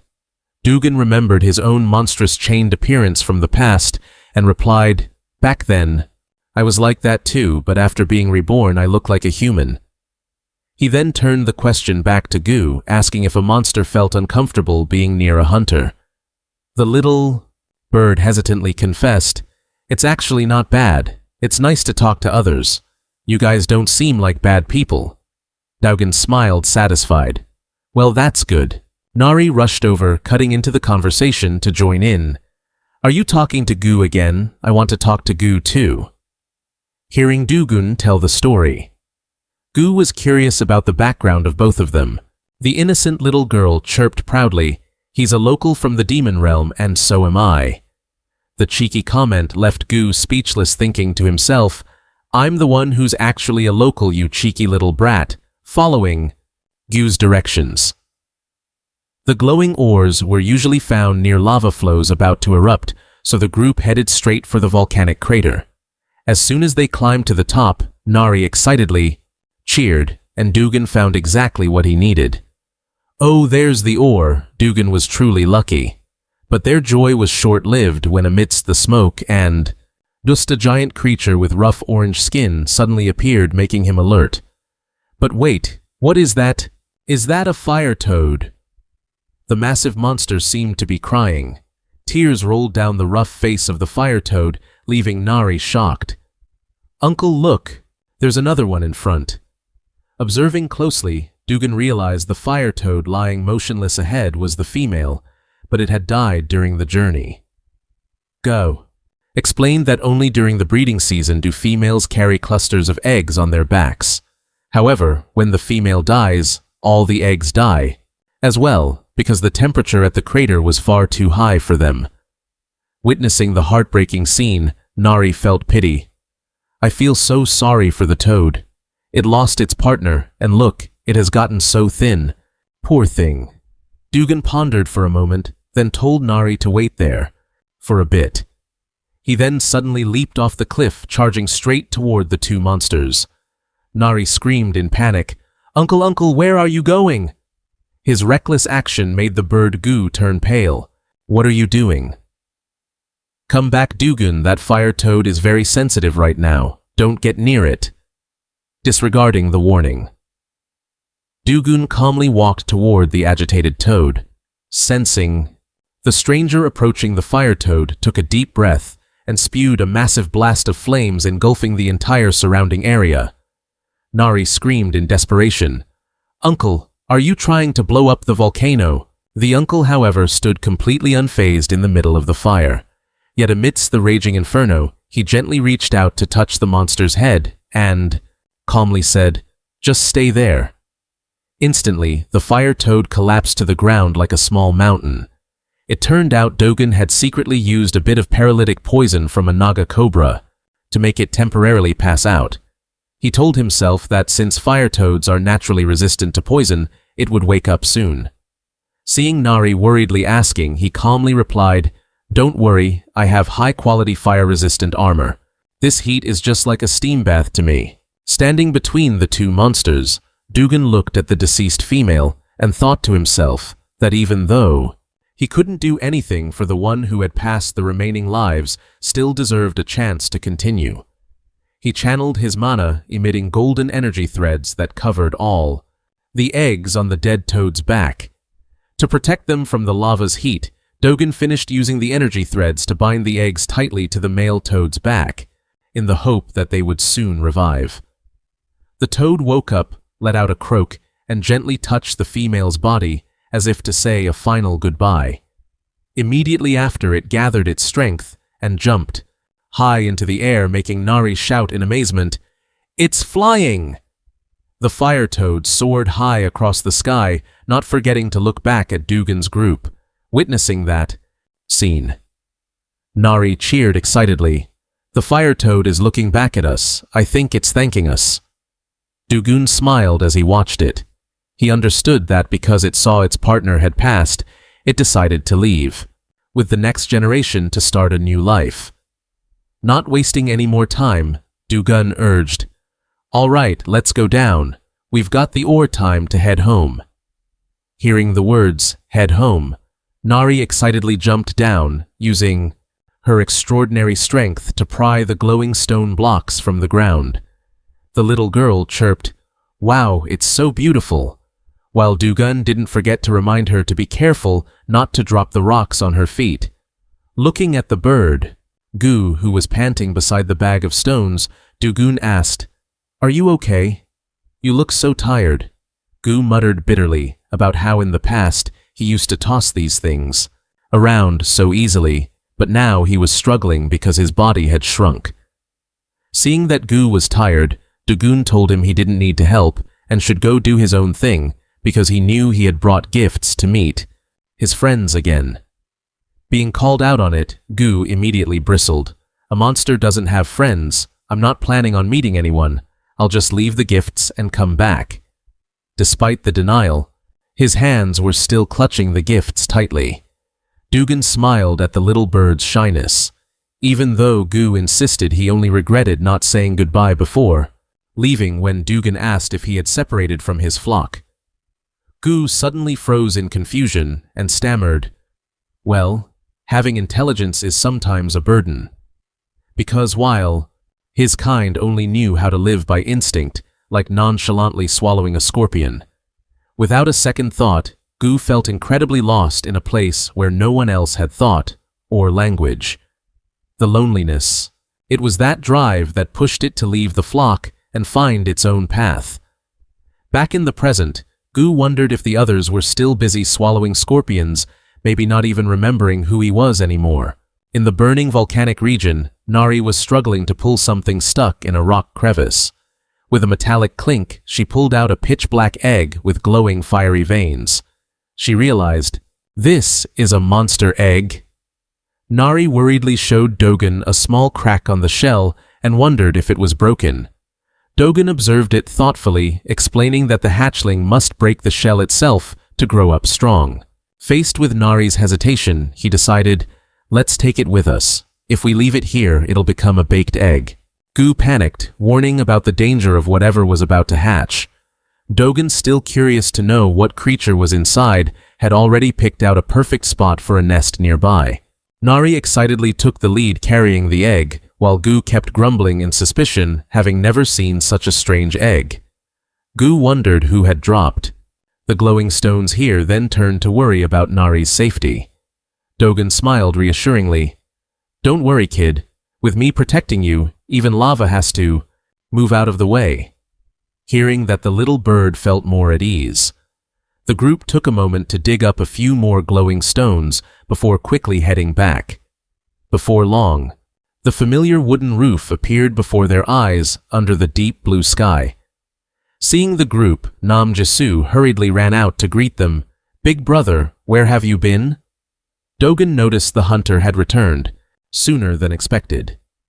Jisoo enthusiastically offered to help carry the heavy backpack on Dogen's shoulder, but the moment his hand touched it, he was stunned by its incredible weight. Seeing Jisoo's clumsy state, Dogen coldly ordered him to lift his head. Jisoo's face was now covered in bruises and bandages, making Dogen wonder, "Why is your face like that?" Meanwhile, in the volcanic region, the gift Gu left behind had taken effect.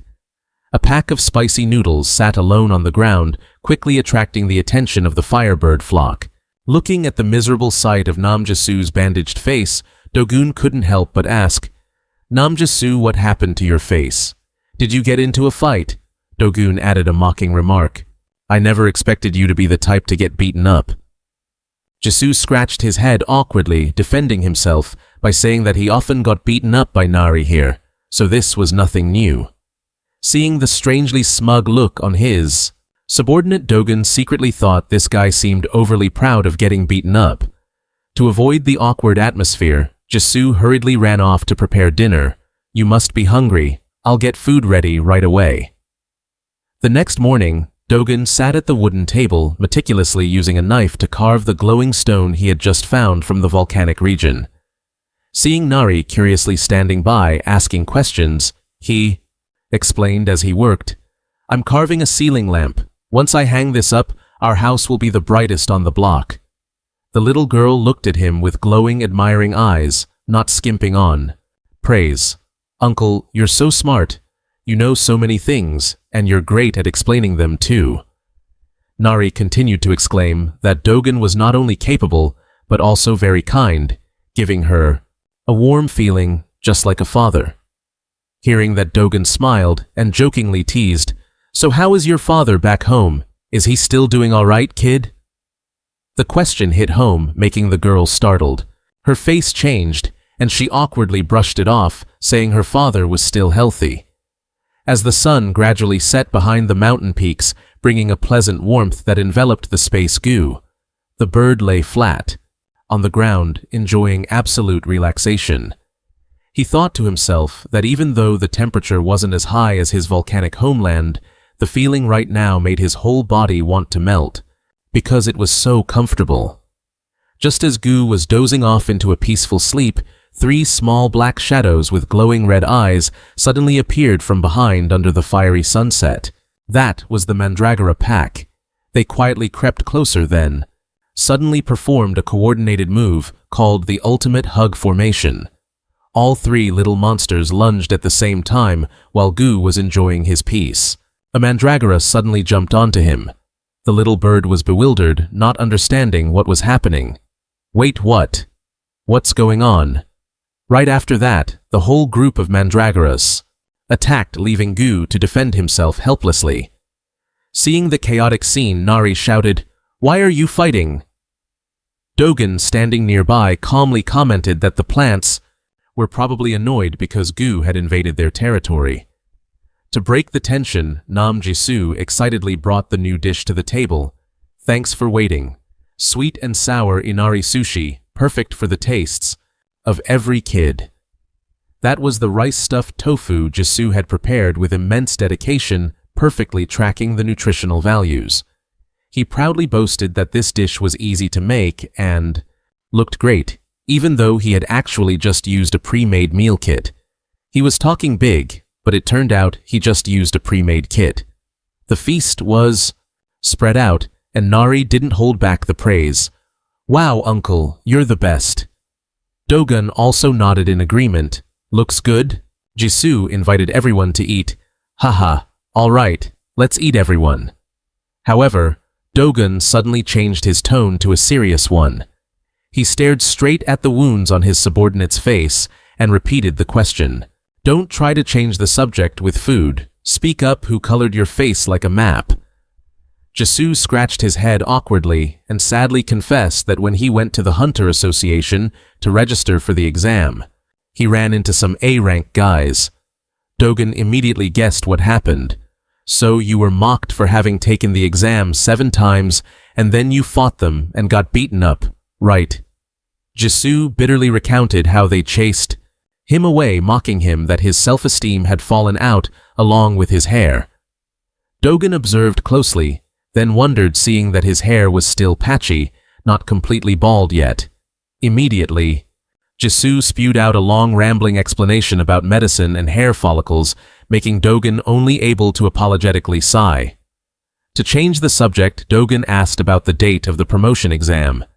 Hearing Jisoo reply that it was within the next 60 days, he immediately made a decision. "Then special training it is." Jisoo was as happy as if he'd struck gold, swearing to try his best. However, the first training exercise made the bald hunter freeze. "First, from now on, you'll do the dishes instead of Kim Nari." Looking at Nari and Gu, who were lying flat from being too full, Jisoo stammered, "To do the dishes." It didn't stop there. Dogen pointed to the pile of glowing stones covered in volcanic dust and ordered, "Also polish these feng shui stones while you're at it. They look so filthy." Facing the surprise of Jisoo when seeing the mountain of work that didn't look like training at all, Dogen just coldly concluded, "If you don't want to do it, just stay at rank B." Dogen told Nari to go fishing to help digest the food. The girl excitedly agreed immediately. Meanwhile, Nam Jisoo was left alone with a pile of dirty dishes and the heavy backpack on his shoulders. He told himself he had his own plan. Jisoo knew he wasn't a born genius. To reach rank B, he had to put in an amount of effort and hard work that normal people couldn't imagine. For someone who had nothing but diligence, Jisoo was determined to go all the way, even though he had failed 6 times and was preparing for the 7th. He carried the stuff and ran for his life at the call of his teammate, "Brother, wait for me." By the stream, Dogen was leisurely fishing, while Nari was yawning repeatedly because she had been waiting forever for a bite. She complained. Running for his life, Vua shouted, "Wait for me!" toward the creek where Dogon was just chilling and fishing. Nari was there too, yawning her head off because not a single fish had bitten and she was starting to complain. Dogon was annoyed because the fish kept swimming toward him, but just then, a monster fish suddenly lunged and smacked right into Jae-seok's head while he was struggling with a stack of dishes. Talk about bad luck. Because he has a fire attribute, Jae-seok screamed in pain. When attacked by the water-type monster, he was totally hard-countered. Dogon silently judged that at the very least, he was a hard worker, seeing Jae-seok slumped there by the glowing oars. He walked over and asked why he didn't surround his body with mana like a protective shield. Hearing his junior admit that his training hadn't yielded any results, Dogon picked up a glowing oar. He handed it to him and told him to hold it. Jae-seok was still confused about why he was holding a glowing oar when suddenly a fierce, dark blue magical surge erupted from the stone. The heavy stone crashed to the ground, leaving Jae-seok panicked because he couldn't channel enough strength into his hands to hold it. Dogon explained that this was a type of ore containing raw, unrefined demonic mana from the demon realm. To tap into this energy source, he had to use his own refined mana to push that magical flow through. Dogon pointed at Jae-seok's chest, asserting that he actually had enough mana inside him. The only problem was that he hadn't truly mastered how to control the flow of energy within his own body. Dogon began unblocking Jae-seok's mana pathways, explaining that the flow should now move naturally. He ordered the boy to let his mana drift with the natural rhythm. Channeling his inner acupuncturist under his boss's guidance, Jae-seok focused all his concentration to try and lift the glowing ore one more time. Even as his face contorted from the immense pressure, the bald hunter gritted his teeth and endured until finally a roar of triumph rang out as he lifted the glowing stone into the air, shocking himself. He was fired up even if it was just for doing dishes. Jae-seok laughed his head off, realizing that even doing dishes or cleaning was part of the intricate training plan Dogon had set up for him. Seeing his junior had grasped the secret, Dogon nonchalantly handed him the rest of the dishes and reminded him to keep cycling his mana while he worked. With his spirits high, Jae-seok loudly declared himself a master housekeeper who could clean anything, promising himself he would definitely get it done. Night fell, and the bright moonlight enveloped the small wooden house deep in the quiet forest. Inside, the glowing ore, hanging on the wall, cast a gentle light, revealing the scene of everyone fast asleep after a long, exhausting day of training. In his dreams, Jae-seok kept muttering about his goal of reaching A rank. Dogon was sound asleep, but Gu the bird was tossing and turning. It had fallen asleep early in the evening, so now it couldn't close its eyes. While watching over the monster egg, Gu suddenly noticed something strange. Nari had quietly sat up. The little girl didn't say a word, but stealthily slipped out of the house in the middle of the quiet night. Watching Nari's silhouette disappear into the darkness, Gu couldn't help but wonder what she was planning to be awake so late. In the dead of night, Nari walked quietly to the stream, completely unaware that Gu was curiously following from behind. The little bird wondered where the girl was going at this hour. Standing in the cool, refreshing water, Nari meticulously washed the white t-shirt, thinking to herself that she had stained the gift that Dogon had given her. She told herself that even though it was the boss's old clothes, she wanted to keep it clean, so just a quick wash would be fine. Hiding behind an ancient tree, Dogon and Gu watched her every move. Gu wondered why Nari had to struggle with doing laundry in the middle of the night. Looking at Nari's small back, Dogon suddenly felt a pang of guilt. He scolded himself for being a deadbeat uncle raising a kid, but letting her walk around in what looked like a rag. He felt he had been too thoughtless, thinking only of his own convenience, and forgetting the basic needs of a child. Nari cheered happily when the stubborn stains finally disappeared. She stood up to enjoy the cool night breeze, but jumped in fright when she saw Dogon and Gu standing right behind her. Dogon quickly made up a cover story saying that he was just out for a walk with Gu to enjoy the night air, and asked if she had the same idea. That excuse would only fool a kid. Dogon Nari embarrassedly nodded, to agree just to get it over with.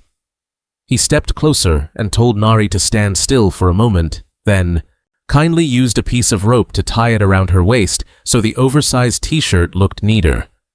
Dogon even delicately tucked a bright yellow wildflower, the kind Nari loved most, into her waistband. Looking at her new dress, styled just like the boss's outfit, Nari couldn't help but be moved by its simple yet warm beauty. Suddenly, a piercing scream erupted from the bushes, making Nari panic and cling to Dogon's arm.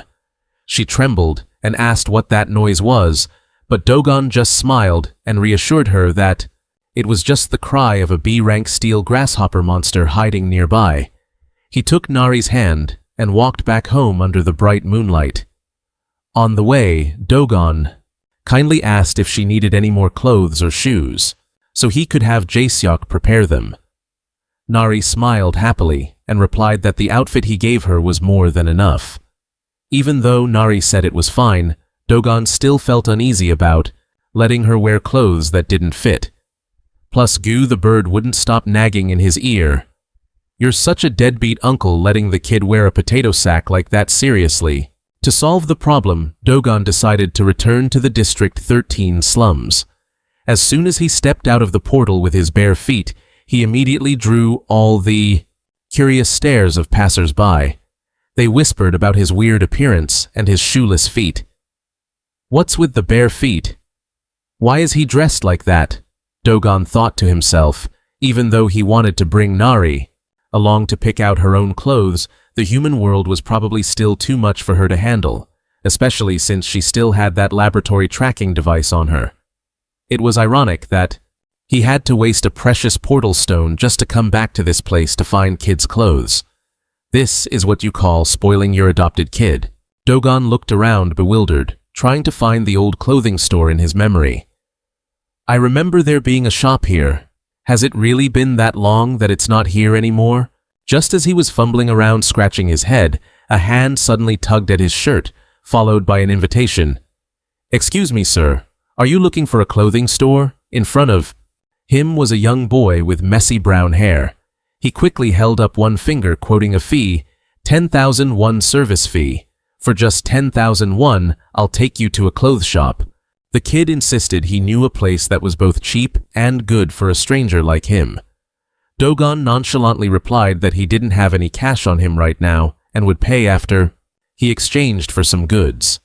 Hearing that the kid looked at him with a gaze full of disdain, silently judging him as just a rookie hunter who had gone into the demon realm and gotten beaten up so badly he didn't even have 10,000 won in his pocket yet, was still trying to act fancy to go shopping. Even so, the kid waved his hand, signaling, "Whatever, I'll help you since you're such a broke uncle. Pay first, pay later. Follow me. Hurry up." Dogon just smiled and replied, "Sure, thanks." The two began introducing themselves. The kid's name was Obonsu, and he was talking to John Dogon. Bonsu casually called him John, then led him deep into the narrow alleys. Watching a patrol car pass by, Bonsu remarked that security in the slums had improved a lot. The kid glanced at Dogon and started guessing, "You must have just awakened recently, right? Do I look like it that much?" Bonsu confidently analyzed that since Dogon had left the gate without any equipment, he must have spent money to buy gear and then got robbed clean. The kid didn't forget to comfort him. "Don't be discouraged, everyone has a rough start like that." Dogon couldn't help but be surprised by the guide's insight. "You're young, but you know a lot, huh?"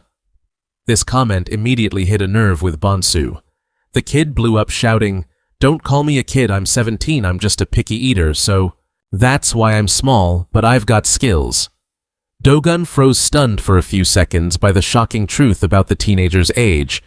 Bonsu kept leading the way, not forgetting to warn Dogon to stay away from District 13 because it's known to be extremely dangerous.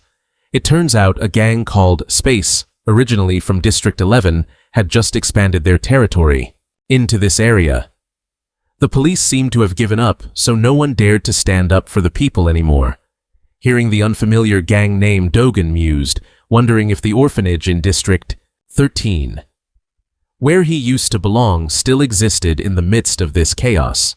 Meanwhile, at a clothing store with a sale sign, the female owner with blonde hair, was sighing heavily because of the lack of customers. She blamed herself, thinking she must have been crazy to open a children's clothing store in this slum where couples didn't even dare to have kids because they couldn't afford to raise them. Just as she was thinking about switching to selling something else, the doorbell rang clearly. Bonsu excitedly ran in and shouted, "Shopkeeper Park, I'm back." Immediately, the shopkeeper flew into a rage, screaming loudly because she was called shopkeeper, even though she wasn't even married yet. She demanded that the kid call her sister. Walking in behind Bonsu, Dogen curiously observed his surroundings. It was the first time in his life he had actually stepped into a clothing store to buy something. Bonsu quickly introduced him. "This guy says he needs to buy clothes. He's a hunter." Hearing the word hunter, the shopkeeper's expression changed. She immediately dragged Bonsu into a corner to interrogate him. She gritted her teeth and scolded Bonsu for dragging more pathetic-looking hunters in, especially when she had already recorded who knows how many debts. Looking at this uncle, he looks more like a hunter who got stripped naked by monsters than a potential customer. Bonsu was being choked, but still tried to argue back. "He looks very handsome. Besides, you're the one who told me to always bring back poor hunters because they remind you of your late younger brother." The two kept bickering about who owed whom what until Dogen's voice cut them off. "I'm sorry, I need to buy some clothes." He held out a stack of money in front of the two frozen people and asked, I only have this much, which was an entire fortune. Both the shopkeeper and Bonsu's eyes went wide with shock, not believing what they were seeing when the amount reached tens of millions of won, and he said he only had that much. Immediately, the shopkeeper's attitude did a 180-degree turn. She clasped her hands, smiling radiantly, welcoming him warmly. "Every day here is a surprise. Welcome, dear customer, to Happy World." She eagerly invited Dogen to sit and served tea and cakes so attentively that he could only stare, not understanding what was happening. Shopkeeper Park eagerly introduced that she had everything from adult clothes to children's wear, then curiously asked if Dogen was buying clothes for himself. Dogen, while sipping tea, leisurely gave a specific request, "Clothes for a little girl kindergarten age. Could you pick a few items for me?" Hearing the large order, the shopkeeper was overjoyed, clasping her hands, full of excitement. "Oh my, you've come to the right place. Children's clothes are my specialty." She started consulting, enthusiastically suggesting they begin with the latest spring and summer collection. With all her experience, she affirmed, "For a little girl, you absolutely must have lace, and for kids who like to run around, easy-to-move-in clothes are the top priority." Dogen could only silently nod at her expertise, especially when she emphasized, "Just see pink and lace and buy it." That was the golden rule to turn Nari into a princess. The receipt printer ran continuously without stopping at the huge quantity of goods that Dogen had chosen. Shopkeeper Park was exhausted, but her face was still radiant and happy, secretly wishing she could sell out like this every day. Looking at the pile of clothes as high as a mountain, she surprisingly announced, "I can't believe it. Sold out completely. That's over 100 items. Do you need me to have them delivered?" Coming to buy a few sets and ending up with over 100, Dogen calmly refused because he could carry them himself. He turned and handed a stack of money to his guide, Bonsu. "This is yours." Bonsu froze in shock, unable to believe he had received such a generous payment. Dogen shouldered the sack of clothes and told Bonsu, "I have one more thing I need your help with." Striding through the slum streets, he secretly felt that shopping for new things had its own fun. Bonsu led him in front of a building with a sign that read, "Harry Inn," and introduced, "Here it is, a stable clean room just like you wanted. Nearby, there's a police station, so security is good. The landlord is kind too." Hearing Dogen ask back suspiciously, Bonsu affirmed, "Definitely," and called the landlord to open the door. However, watching Dogen's back, as he stepped inside, the kid Bonsu suddenly felt something wrong. A deep sense of unease rose within him. He gripped the bag in his hands, thinking to himself, even if he has a lot of money, giving a kid like me 100,000 won and buying me clothes, this is extremely unusual. Rumors about bad people using money to lure and kidnap children kept popping up in his head, making him wonder if he should run away right now. But then the image of the kind shopkeeper Park appeared, making Bonsu wonder if this guy was really that good of a person. Just then, Dogen walked out of the house and happily remarked, "Just like you said, the landlord is kind. The inside is clean too." He casually pulled out key number 303 and said, "Here, take this. Looks like you're living on the streets." Dogen gave the key to room 303 to Bonsu and calmly said, "I've paid the rent for a year in advance, so from now on, live here. I've also paid for food, so eat properly. A real rich guy, brothers." Bonsu stood frozen in shock, his eyes never leaving the key in his hand. When Dogen turned his back to walk away with a "I'm off," the kid suddenly trembled and asked full of suspicion, "If I go in, are you going to kidnap me?" Dogen laughed at the teens. Paranoia. "Huh, what are you saying? You're the one who guided me." Just as Dogen prepared to leave, Bonsu yelled loudly, "If it's not that, then why, just having met me for the first time, the guide fee, the clothes, all these clothes and even the place to stay? You're being so kind to me." Dogen paused. He turned his head back to the kid with a gentle, nostalgic smile. "You just remind me of myself back in the day. I lived just like you, though that was a long, long time ago." Leaving those final words of advice, he said, "Goodbye, see you around." Dogen walked through the gate and vanished. As soon as he stepped back into the wooden house in the demon realm, Dogen saw Nari and Nam Jisoo. They rushed over to greet him. Nari pouted, complaining, "Where did you go without sending a message? We were worried sick back here."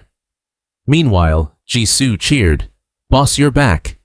Dogen calmly set the heavy sack on the floor and said, "I bought gifts for you kids." Hearing the word gifts, Nari squealed with excitement. When the sack was opened, Gu the bird was also amazed, exclaiming, "Whoa, you bought so much!" Jisoo, who was wrapped in a white cloth, shyly asked, "Boss, Nari's gifts are piled like a mountain.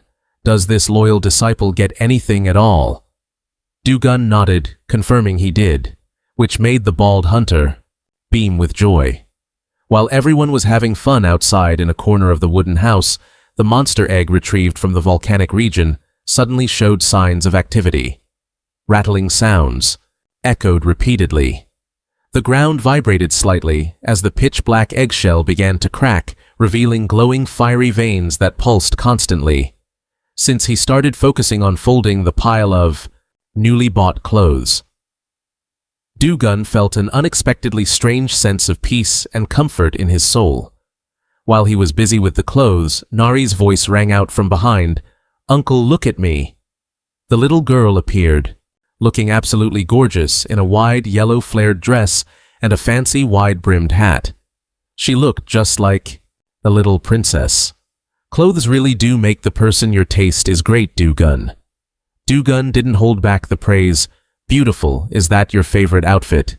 But Nari's passion for fashion had only just begun. She looked at him with a mischievous glint in her eye. "I want to try on some more." And so a little fashion show took place right in the middle of the demon realm. Nari struggled with a pair of baggy jeans. "How are you supposed to wear these?" Then switched to pulling a huge loose white shirt over her head to pretend to be a ghost. "Hee-hee-hoo, I'm a ghost." She kept changing outfits, cheering excitedly because there were so many beautiful clothes to choose from. Witnessing the scene, Dogen couldn't help but smile contentedly. "How fun, she's so cute." Finally, Nari found her true love. She stepped out in a new pair of shoes, excitedly showing off the print on her shirt. "It looks just like Gu, I love it." It was a white hoodie printed with a picture of a very funny yellow chick. Gu looked at the image on the shirt and grumbled, "Huh, it looks like me. However, Gu..." The bird worriedly looked at the remaining pile of clothes. "Our house is going to become a clothing store.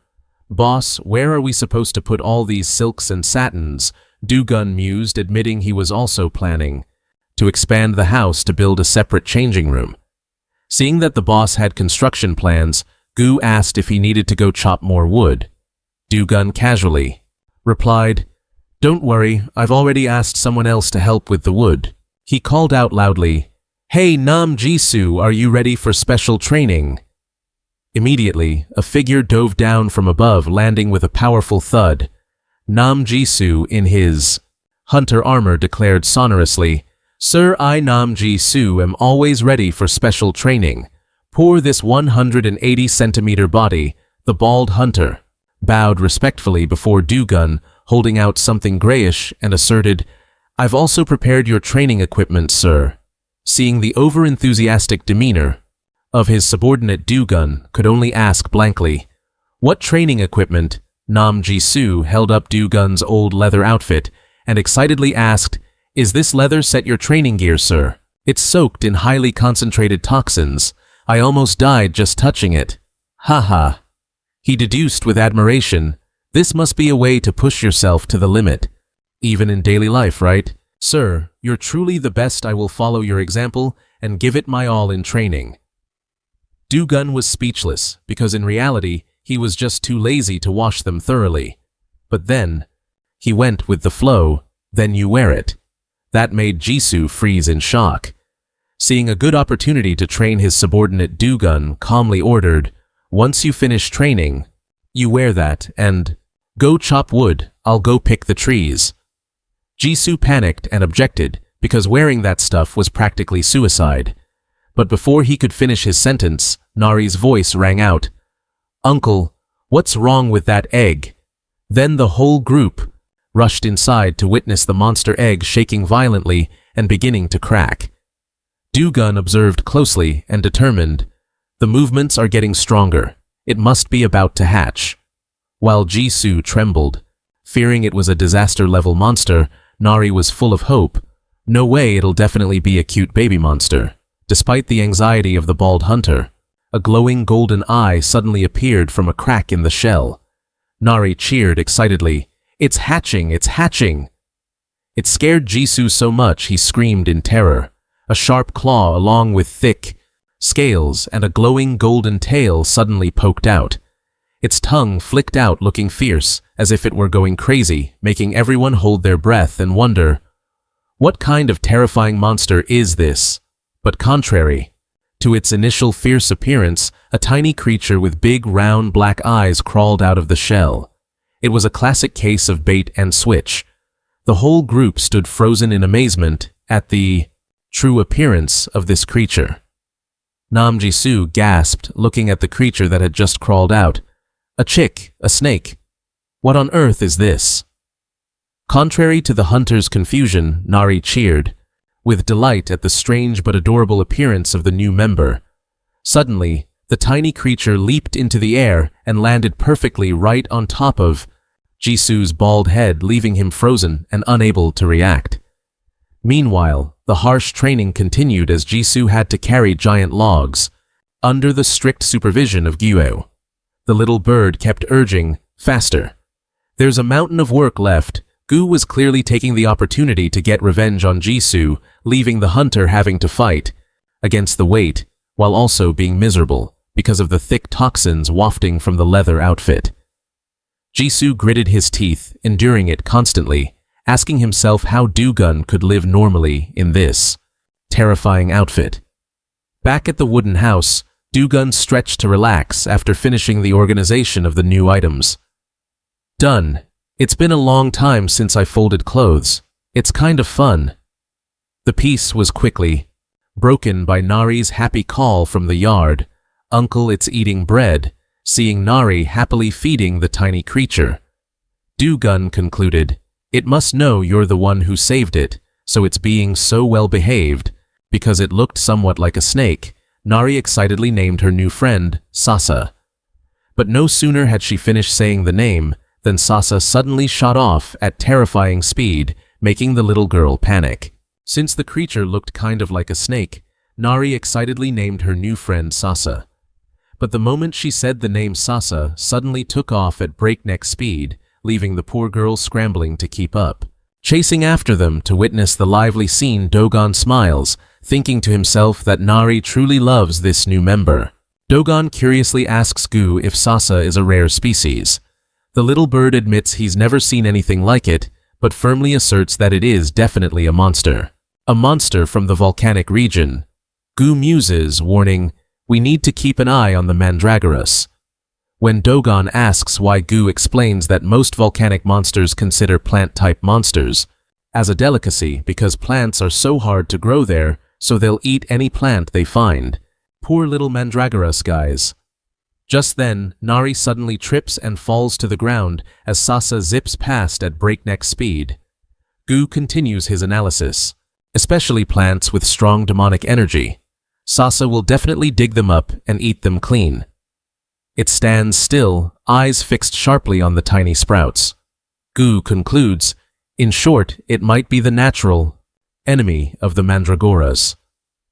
The mandragoras sense the killing intent and tremble in fear before the creature's menacing gaze. Watching the tense scene, Namji Seo asks cluelessly, "Why? What's going on?" Gu's prediction was completely accurate. Nari worries and urges, "Uncle, stop them."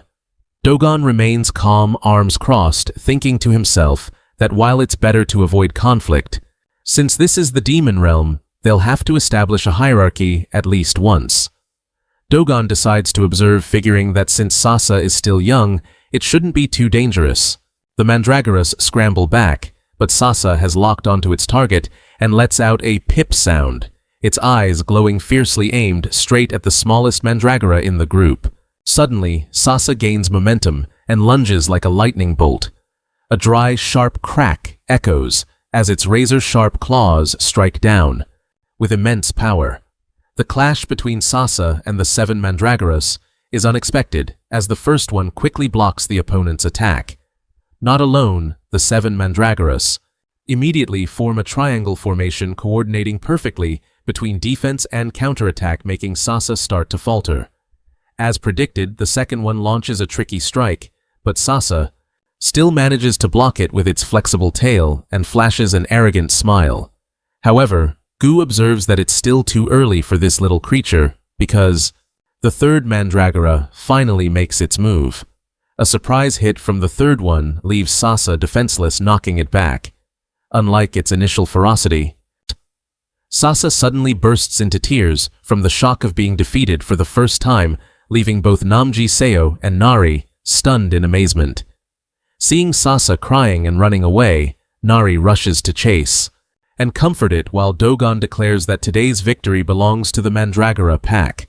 Namji Seo and Gu are still reeling from the dramatic performance just now, but the leisure quickly ends when Dogon coldly orders them back to work. Gu doesn't hesitate to peck the bald hunter right on the head to hurry him up.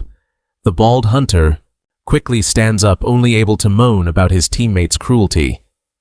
Jaycock is truly the black sheep. Meanwhile, in a far-off sea, the water suddenly churns violently, due to the appearance of a strange creature. It is a powerful entity with rippling muscles, massive wings, and the head of a bird of prey. Soaring bravely through the sun-drenched sky with sharp eyes and powerful talons, this creature is looking toward the mysterious horizon. Namji Seo struggles to carry heavy logs under Gu's harsh urging, "Hurry up, keep going." On the other side, Nari is excitedly spreading green slime onto the wooden wall and cheering, "Spread it on, it's amazing." Meanwhile, Dogon leisurely arranges the new clothes onto the wooden shelves just finished in the new room. After so much effort, the load is finally put down, marking the completion of the preparation task. Jiseo drops to his knees, howling in relief. Guhi's crying with joy. 2 days without sleep, carrying logs until his back nearly broke. The slave life is finally over, guys. Looking back at the result, the solid wooden wall built by his own hands, Jiseo is still a bit worried if following the boss's instructions was okay. Standing behind him, Dogon crosses his arms, smiling with satisfaction, encouraging him, "You did a great job." This makes the bald hunter very touched that his hard work was acknowledged. Just stepping into the dressing room, Nari sniffs with delight. The dressing room smells like flowers, Jiseo asks in confusion. Flowers. The girl affirms that it is definitely the scent of lavender, extremely pleasant, helping her spirit feel truly refreshed. Dogon explains that it's thanks to Gu, who was thoughtful enough to choose a special aromatic wood for the shelves, keeping the clothes hung there, smelling fresh always. The mandragoras are also getting high, on the scent swaying as if they're partying at a lavender bar. Sasa also seems to love this scent, and has curled up to sleep soundly. Seeing Dogon call the creature's name, Jiseo asks, Sasanari named the baby Sasa, huh? Dogon nods in confirmation and says, if they can think of a better name, later they can change it. Jiseo excitedly suggests Little Snake, leaving Dogon speechless and sighing at his subordinate's terrible naming sense. Nari is no better when she demands to call it Baby Baby, but the boss dismisses it because that name conflicts with Gu's name. Dogon suddenly remembers something and turns to ask Gu, oh right, you said you have your own name. What is it? The little bird flaps its wings and proudly replies, my real name is Rock Mountain Horseshoe Crab. It reflects my true nature. Hearing that name is enough to cause mental trauma. Dogon can only be speechless. This name couldn't be saved either. He looks at the yellow creature curled up sleeping soundly and decides, fine, just call it Sasa. Jiseo and Nari both agree, because they find this name very reasonable and cute. Once the house expansion is done, Gu curiously asks about the next step. Now that the house, is finished, what's the plan next? The question makes Dogon ponder. Before, when living alone, he never had to worry about these things, but now, having friends by his side, everything is different. With this responsibility, Nari and Jiseo are the happiest. He smiles to himself. But now it's different. Dogon comes up with a new idea. How about building a solid fence around the house? That way, even if I go out for a while, no one can just wander in. Jiseo looks at the terrifying dark aura surrounding the house and mutters, in my opinion, no one would dare to even get close to this house. However, Dogon remains very cautious. He worries that S-rank monsters or hunters could show up at any time. He decides, we need to use materials that are both rich in magic and sturdy. How about heading to the abandoned coastline? Dogon heard there's a type of stone there, harder than black jade, and beautiful glowing yellow quartz. In Dogon's mind, a vision appears of a sturdy fence with glowing stones at the base, creating a space as warm as a night camping trip. He excitedly concludes, let's go. Headed to the beach right now, Nari is so excited, jumping for joy at the thought of finally going. Heading to the beach. Unlike her excitement, Jisoo is so panicked he's actually getting a nosebleed. Wait, what? Everyone's planning to go to the beach. You can't. Do you even know what kind of place that is? He's so terrified he collapses to his knees, making an excuse about needing to return to the human realm to recover some magic power just to dodge this suicide mission. Dogon calmly agrees. Fine, okay. If we're back late, make sure you look after the mandragoras, all right. Even though he's relieved not to go, Jisoo doesn't forget to warn his boss to be extremely careful. Dogon wonders why, and the bald-headed hunter stammers, explaining that it's an extremely dangerous area, strictly off-limits to anyone below A rank. More importantly, that place is ruled by two mysterious disaster-class monsters. Rumor has it they were hunters who were used as test subjects before escaping. Boss, be careful not to get caught in the crossfire. Damn it! High in the clear blue sky, a strange creature with massive spread wings glides powerfully. Even though it has a bird's face, its body clearly retains the muscular physique of a human. From a high cliff, a group of hunters has been lying in wait. With weapons and tracking devices gripped tight, one young hunter cheers. They've finally shown themselves. Full of excitement, a glowing golden energy circle appears in his palm, signaling the target is locked. Instantly, a beam of light tears through the air, heading straight for the creature. Flying above, the attack hits, causing a small explosion on the creature's body. Seeing it keep flapping its wings and flying away without fighting back, the young hunter can't help but scoff. They're running away so much for being disaster-class monsters. Looks like it was all just empty rumors. What a reckless rookie. He eagerly asks for the order to pursue, but the bearded squad leader stays incredibly calm. He decides to let them lead the way back to their hideout since the tracking device is firmly stuck to the target. The leader muses, wondering why, after more than 60 years, these test subjects still retain human forms instead of fully mutating or collapsing from demonic energy. But then he coldly brushes it off, dismissing them as defective products worth throwing away. With an arrogant look, he asserts that creating the Chimera Hunters was the greatest achievement of humanity, and he won't let these losers tarnish that reputation. Get ready, everyone, today. We're cleaning them all out. As the bloodthirsty declaration ends, the scout hunter suddenly shrieks in panic, looking through his binoculars. He realizes in horror that the creature isn't running away at all. It's suddenly changing direction and diving straight at them at terrifying speed. The leader screams, ordering them to deploy the defensive shields immediately. But it's already too late. The bird-human creature delivers a thunderous blow from above. The solid energy shield shatters like glass, sending the group of hunters flying in total shock. The squad leader only has time to gasp in pain as he realizes his entire defensive system was obliterated by just one single strike. The battle erupts as the bird-human swoops down at terrifying speed. The hunters are stunned, realizing the bitter truth. Did we underestimate them? The bearded squad leader collapses, his face twisted in pain and panic, shouting, "What are you doing? All of you block it now." As the creature prepares to deliver the finishing blow, Nari suddenly lunges forward, throwing a massive punch that sends it flying back. Caught off guard by the surprise attack, the bird-human halts, its sharp eyes showing clear astonishment.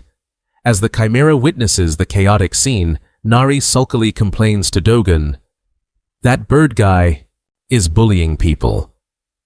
Looking at the little girl's fierce expression, Dogen just sweats nervously and remarks dryly, From what I see, it looks like the opposite, actually." Just then, a beeping sound repeatedly echoes from one of the hunter's devices, breaking the tension. He frantically reports, "Leader, there's another mechanical entity nearby." When pressed, he tremblingly confesses that because the target locking cost was too high, he brought a tracker to keep close. Nari. Messing with Nari is touching Dogun's reverse scale. Dogun gently pats Nari's head, his gaze suddenly turning icy as he senses the presence of the stalkers. "This is bad. Can't believe we ran into them." Seeing the bird-headed guy, he suddenly asks a question that makes him jump. "Hey, you birdhead, remember me? We were in the same room back then. What was your number?" The guy is stunned, unable to believe his ears as the other person recalls the past. "No way. You actually survived." Seeing the situation spiraling out of control, the squad leader begins whispering to his team, planning to retreat to save their lives because he can feel the extreme danger engulfing this area. He orders his subordinates to prepare to retreat immediately because if these entities get away, the consequences will be unimaginable.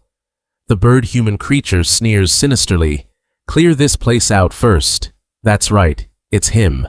A flood of painful memories rushes back, bringing with it the distinct scent of the research facility that only test subjects numbered 17 and 33 could recognize. Dogun smiles a smile, hiding many schemes when he notices the strange combination of the chimera's scent from the lab and the characteristic scent of himself. The story flashes back 66 years ago to the ominous forest near the Tita research lab. A fierce chase is unfolding in the dark of night, with flashlights scanning, constantly accompanied by shouts of, "This way, catch them!" In the middle of the night, a young boy with the body of half-human, half-bird is carrying his younger sister, running away in despair. The little girl shivers from the cold. "Brother, "Brother, I'm cold." In the boy's mind at this moment is relentless torment. He asks himself, running means dying from the cold, staying means dying from experiments. Either way is a dead end. "How can I save you, sister?" The bird boy looks at his sister who is fading and feels heartbroken. "I wish you could transform completely so you'd have stronger wings instead of those small weak ones that can't do anything," she whispers in a weak breath. "Brother's wings are warm. I'm okay, brother. You should run." The boy still stubbornly tells her to try and hold on a little longer, because as soon as they get out of this forest, there will be someone to help them. Just as hope is about to fade, a beam of light suddenly shines straight at them. The bird boy is startled to realize the person standing before him is none other than number 17 Dogen in the form of a teenager holding a flashlight glowing in the deep forest, making the bird boy stammer, Why are you here?" Just when things were at their most critical, the godlike Dogen appears, thinking he's there to help, but instead he says, "My condolences. Your name is on the execution list."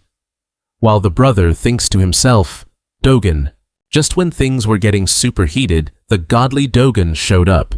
You'd think he was there to save the day, but nope, he just showed up to offer his condolences, saying, 'Sorry kid, your name's on the death list,' while his brother was just thinking, 'Seriously, Dogen, what a psycho,'" Dogen muttered, even as he kept warning Yubel about the detonator charm that would kill him in 3 days if he didn't turn back the worst possible timing for help.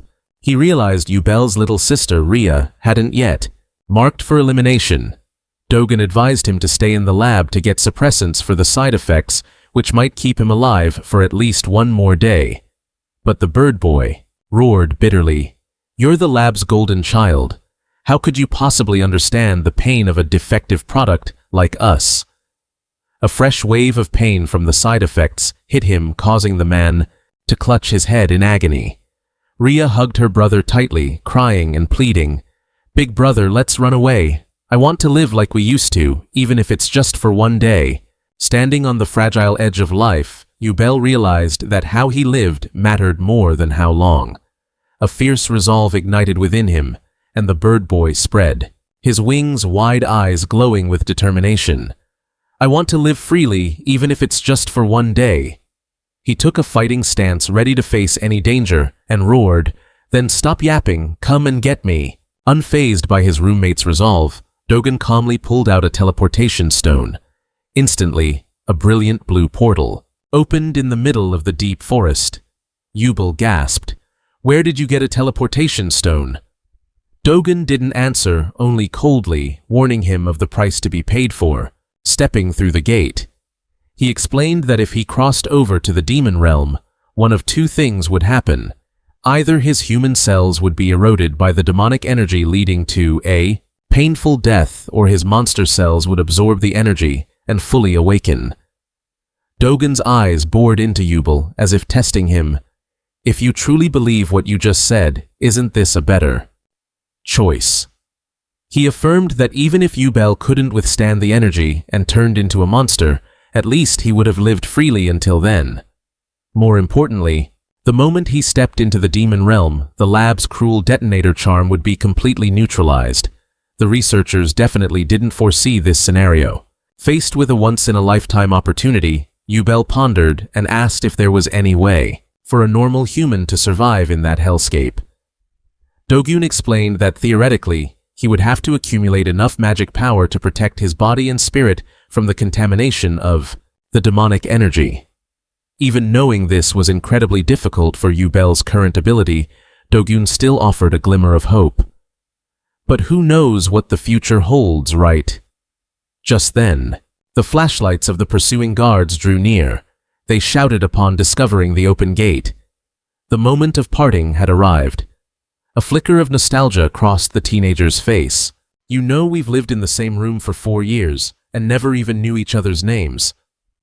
Yubel looked at his back and clearly stated, "I'm Yubel. What's your name?" Dogen smiled faintly. A rare smile graced his lips as he replied, "My name is Cho." Dogen returned to the present, standing before the shell-shocked lead hunter, and coldly asked once more, "What was my name again?" The lead hunter looked blank, like a man who had lost his soul. He stammered, I don't know why I'm here." The entire group of hunters now fell into a dazed state. They trudged into the teleportation portal under Dogen's command. "Success. Go on in and forget everything that just happened." Watching the scene, Yubel sniffed the air and gasped in surprise. This smell. Did he use oblivion powder to erase their memories? Dogen calmly explained it wasn't powder, but rather that he had been implanted with A-rank forget-me-not herb cells. Because Dogen didn't suffer side effects, they had turned him into a living storage for all sorts of strange monster and plant cells. He looked at his old friend and smiled. "A lot has happened since you left. You're number 33. Your name is Yubel, right?" Yubel was stunned. "That's a surprise. I didn't think you'd remember." Dogen, cold but strangely sentimental, said, "Pretty much." Nari shyly approached, tugging at the hem of Dogen's shirt, and asked curiously, "Mister, are you really friends with that Sparrow man?" Dogen nodded casually, confirming, "Yeah, he's from the Sparrow tribe." Hearing such a strange name, the little girl looked confused. Sparrow. To help Nari keep the secret of his identity, Dogen quickly made something up. "Ah, aren't the Sparrow tribe and the Pineapple tribe allies?" Nari was startled, but quickly went along with it, albeit awkwardly. "Right. We're all allies." Watching the clumsy act between the two, Yubel just stood there with a face full of question marks. "Pineapple. Allies. I have no idea what they're talking about." Right after that, Nari bowed deeply to apologize to his old friend. "Mr. Sparrow, I'm sorry. I thought you were a bad person." But then the atmosphere was suddenly broken by a loud growling sound, coming from the little girl's stomach full of resentment. "But mister, I'm hungry." Despite having many questions, Yubel led the group to his home, a massive structure made of metal and wood looking, just like a giant bird's nest standing right by the beach. The moment she saw it, Nari exclaimed, "Wow, is this Mr. Sparrow's house?" The whole group sat down on the smooth white sand. Dogen scanned the unique architecture and didn't hold back his praise. "Wow, this bird nest villa looks super cool, Mr. Yubel. You really have the golden hands of construction." Yubel brought out a tray of hot food to treat his guests and shyly invited them. "Here, try this. I'm not sure if this dish is any good." It was grilled clams he had prepared himself. Yubel explained that the clams were topped with hell cow herb, which tasted like real beef, along with a layer of red gel that had the spicy, pungent flavor of chili sauce. Seeing the giant clams steaming, Nari was delighted. "The clams are huge." Dogen nodded in agreement. "Looks pretty good." As soon as he tasted a piece, the bird guy was completely won over. The fresh flavor of the sea burst forth, making him shiver and exclaim, "Oh my God, one bite and I feel like I'm swimming in the ocean. This is insanely good." Nari cheered excitedly while eating. Every time she chewed, the clam seemed to dance in her mouth. "Eating it with the red sauce makes it even better," Dogen leisurely used his chopsticks to enjoy the food, silently acknowledging his old friend's culinary talent. "That red sauce is a versatile spice, huh?" Yubel felt very warm inside, seeing everyone eating happily. "I'm glad you like it. Eat slowly." But just as the mood was joyful, a strange surge of energy suddenly flashed through, causing Yubel's eyes to change. He froze, his body starting to tremble, letting out a pained moan. Dogen immediately sensed something was wrong. He quietly observed his old friend, who was suddenly sweating bullets and showing signs of losing control. After finishing the delicious meal, Nari was still craving more. She held up an empty shell and said excitedly, "Mr. Sparrow, I want more." Yubel scratched his head, smiling bitterly, because he was completely out of ingredients for the day. Immediately, Nari's eyes glowed like 2 stars. The little girl asked if she catches the clams herself, would you make them for her again? Nari's love for food and the bird's tastes really match, even though Yubel is worried that clam digging is quite dangerous for children. But Nari, once she's decided, she's going for it. She puts the bird on her head, takes Sasa with her, and runs off to the beach determined to catch them no matter what. 10 clams to satisfy the craving. The bird is also caught up in this foodie whirlwind, thinking to itself that it needs to eat a lot to feel satisfied. Watching the kids run off, Dogen thoughtfully comments on Yubel's extraordinary life, especially since he can survive thanks to his immortal cells. Sitting on the sand, Dogen asks straight up, "So, are you planning to take revenge on the Tidar lab?" Yubel muses, admitting that sometimes he really wants to, but since his current life isn't bad, he's still considering it.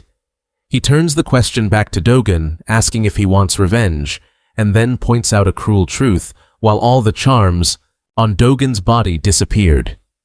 After he was resurrected, he and Jia still have detonation charms inside them. As soon as they step foot back into the human world, they will explode instantly. Dogen realizes that Yubel has learned to control his wings, but wonders why his head hasn't returned to normal. Yubel closes his eyes and softly replies that he could change it back, but he doesn't want to. The reason is that Jia's face has returned to normal, and if he looked like a human too, she would feel terrible seeing how different she is. Truly, the legendary Brother of the Year award goes to him. Dogen looks deep into his old friend's eyes and asks one final question. "You know, don't you, that you only have at most 1 month left to live?" Yubel hangs his head bitterly, admitting it. Dogen has realized it. He recalls the difficult days when he first arrived, struggling to absorb magic power just to survive until one day, the magic and demonic energy in his body reached a state of balance. Thanks to that balance, the two siblings had a rare period of peace. But not long ago, Jia's mana circuit suddenly became chaotic, causing the demonic energy to spiral out of control. Yubel tried to intervene to reopen his sister's mana circuit, but accidentally damaged his own in the process. Truly, misfortunes never come singly. Now he is struggling just to hold on while Jia has to eat poisonous sleep-inducing fruit to maintain a comatose state all this time to slow down the eruption of demonic energy in her body. Hearing the story, Dogen thinks to himself, Mandragora. If the mana circuit is damaged, you just need medicine made from Mandragora to recover immediately. Don't you know that? You bird-brained fool. Suddenly a half-eaten apple rolls on the ground amidst the ruins. From deep within the dark cellar, the demonic energy erupts violently. Jia, in her skull mask, screams in pain, her body trembling as the out-of-control energy ravages her from within. Yubel is stunned. He clutches his chest and asks Dogen, "Is there really a chance for me and Jia to survive?" Dogen calmly explains that with the pharmaceutical knowledge he researched since he was 15 in the laboratory, he knows how to use a solution refined from mana-dispersing blood vessels soaked with Mandragora roots to heal. In fact, Mandragora is a plant that absorbs demonic energy to grow, constantly carrying within it a powerful life force capable of perfectly regenerating mana circuits. Dogen smiles, thinking to himself that taking care of those Mandragoras all this time wasn't for nothing, and he decides to go get the ingredients himself. Dogen goes into speedy delivery mode. Yubel is worried seeing Dogen intending to do it himself and return to the human world. Dogen explains that to refine the solution, he needs an alchemist, and Yubel cannot leave this place because of the curse. He asks his old friend to stay behind. Back at the scene, Nari the bird and Sasa are busy playing and fighting, with the sea waves on the beach. Yubel is grateful because he owes Dogen once again. Suddenly remembering the cost of production, Dogen asks if Yubel has anything valuable to pay him with, but the birdman can only sigh, admitting he has no money. Just then, Dogen spots a heavy backpack full of hunter gear sitting on the sand. Those are the items that hunters usually bring into the demon realm, which Dogen had collected. Holding a spirit crystal in his hand, Dogen excitedly says goodbye to set off. He appears in the slums with a tidier look, wearing sneakers and walking confidently through the old alleys. The boy Bonsu has now become an effective guide for Dogen on this journey. Hearing that his big brother wants to find a high-level awakened alchemist, Bonsu thumps his chest to guarantee it, because the Alchemy Guild just opened a branch right in the slums last year. Dogen suddenly notices something strange and asks why the boy is wearing heavy sandbags on both his arms and legs while moving. Bonsu explains as he walks that he is trying hard to train his physical strength because he wants to become strong, like him. Looking at the boy eagerly training, he feels a bit of pity. Dogen looks at the boy thoughtfully, then asks, "Like me?" Bonsu doesn't stop gushing about his big brother's strength. Surely, only a super powerful hunter could enter the demon realm with nothing but physical strength. The boy excitedly expresses his desire to be like Dogen, so he's trying hard to eat a lot and train hard every day. Looking at the energetic Bonsu, Dogen silently assesses. Looking closely, it seems he's grown quite a bit taller, must be hitting puberty. Before long, the two of them stand in front of an old red brick building. Bonsu announces, "We're here." There's a new branch of the Alchemy Guild nearby. The manager named Kim is very talented and has a good personality too. Before they could even enter the door, they could already smell drama. It seems this alchemy shop is in big trouble. Bonsu points to a middle-aged man who is on the phone with a worried look. That's him over there. It looks like he's being hounded by debt collectors again. Dogen asks in surprise, "Debt collectors?" Bonsu explains that in this slum area borrowing money is normal, but Manager Kim's case is quite special.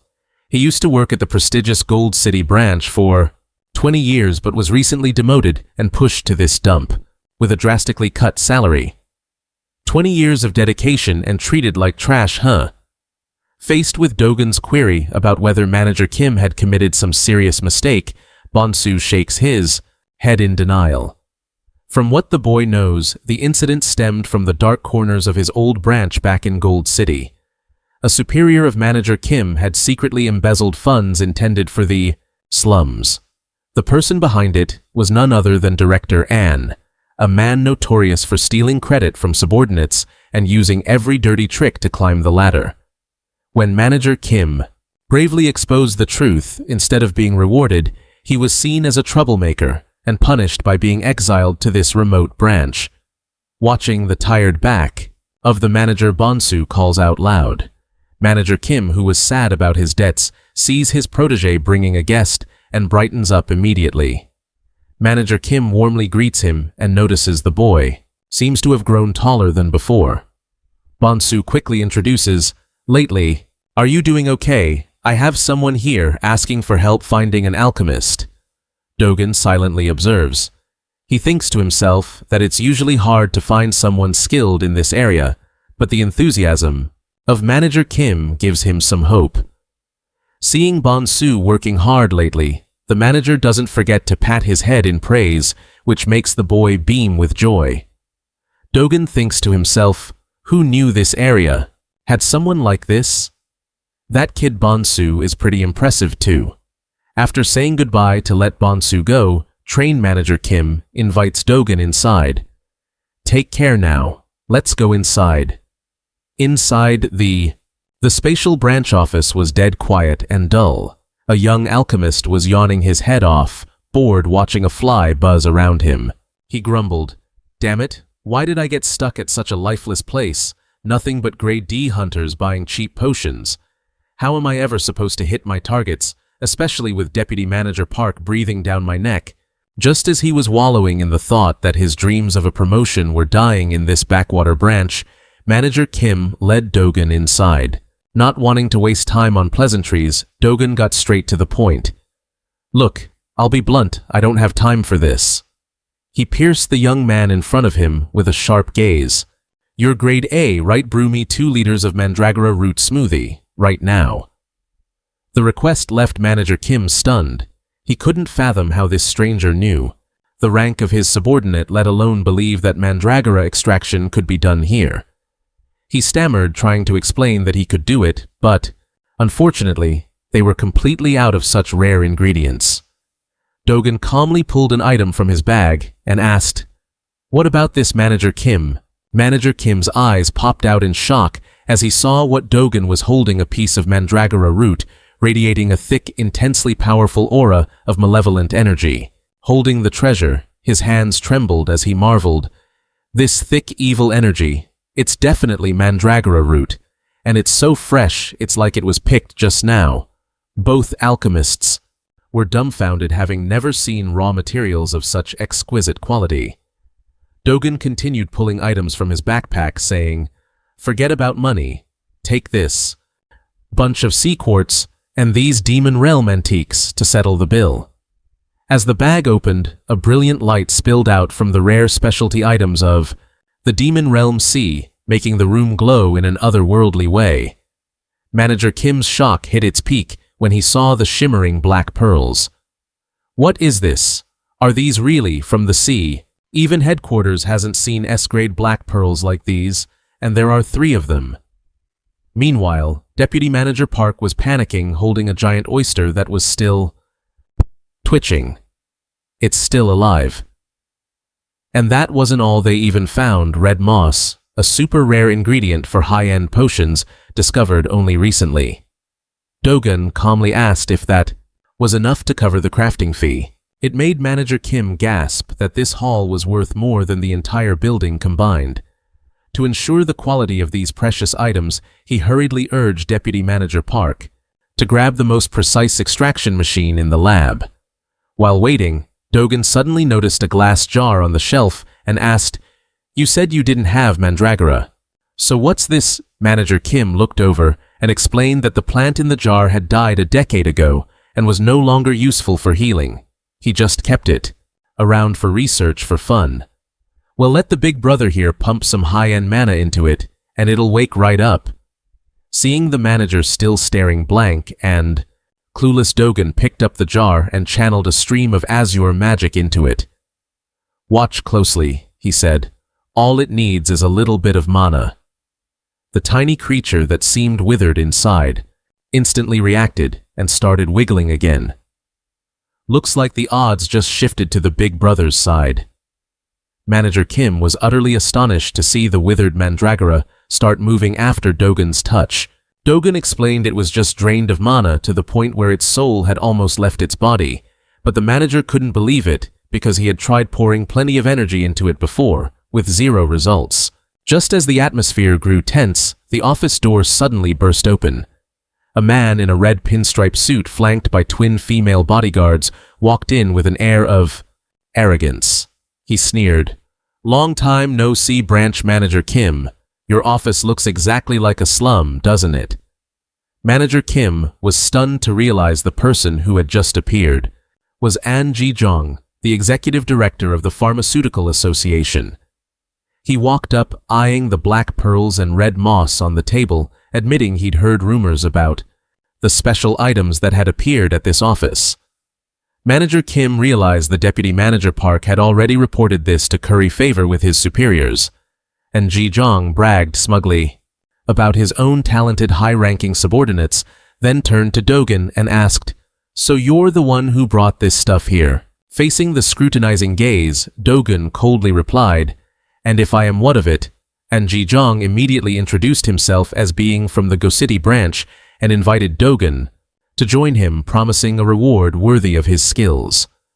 Dogen felt incredibly annoyed that his peaceful conversation had been ruined. The guy continued to use prize money and tax breaks to lure Dogen into an exclusive contract, insisting that in a backwater place like this, he would never be properly appreciated. But instead of caring about the money, Dogen pointed at the wart on the man's nose and asked about his relationship with An Bo-deok. And Ji-jong burst into laughter, full of himself, admitting he was the direct grandson of that famous ambassador who won the prestigious Golden Peace Prize. "Keep bragging, kid. Soon Big Brother here is going to send your whole family to the afterlife." Hearing that, the smile on Dogen's face vanished, replaced by a cold glare as he thought about the wretched bloodline of this family. Painful memories of whippings and insults. "A monster that isn't even human like you deserves to die," came flooding back from his days in the lab. Images of the old man and Bo-deok holding a whip and uttering cruel Words about dumping him into the demon realm to beg his parents to save his life were etched vividly in his mind. The long-suppressed rage exploded. A wave of blue mana pressure erupted, blasting Anjijong against the wall in total shock.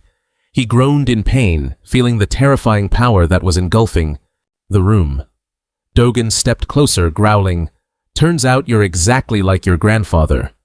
He saw right through the director's greedy nature, using power to suppress others and seize things that didn't belong to them. And Jijong trembled, sweat pouring down his face, unable to speak, as he saw Dogun's eyes glowing with murderous intent. The mana pressure made the very air feel frozen. Dogen coldly issued an ultimatum, demanding he answer very carefully, "Does the Tidar laboratory still exist?" The only response was a look of pure shock from the director. I've never heard of that name before." Dogen continued to expose the truth about the illegal Chimera laboratory where Anbodeok had worked as a senior researcher. These words left Manager Kim standing to the side in a state of severe shock. He couldn't believe that the winner of the Golden Peace Prize would have worked in such a despicable place. And Jijong gritted his teeth and shouted for Dogen not to smear the name of the deceased. He spent his whole life researching and donating his wealth to the victims. But Dogen only replied coldly, exposing the hypocritical face of the man who had caused the deaths of so many children in the shadows, only to stand in public and pretend to repent. "You know, I thought he'd live a long time since he was an awakener. Who knew he'd leave earlier than I expected?"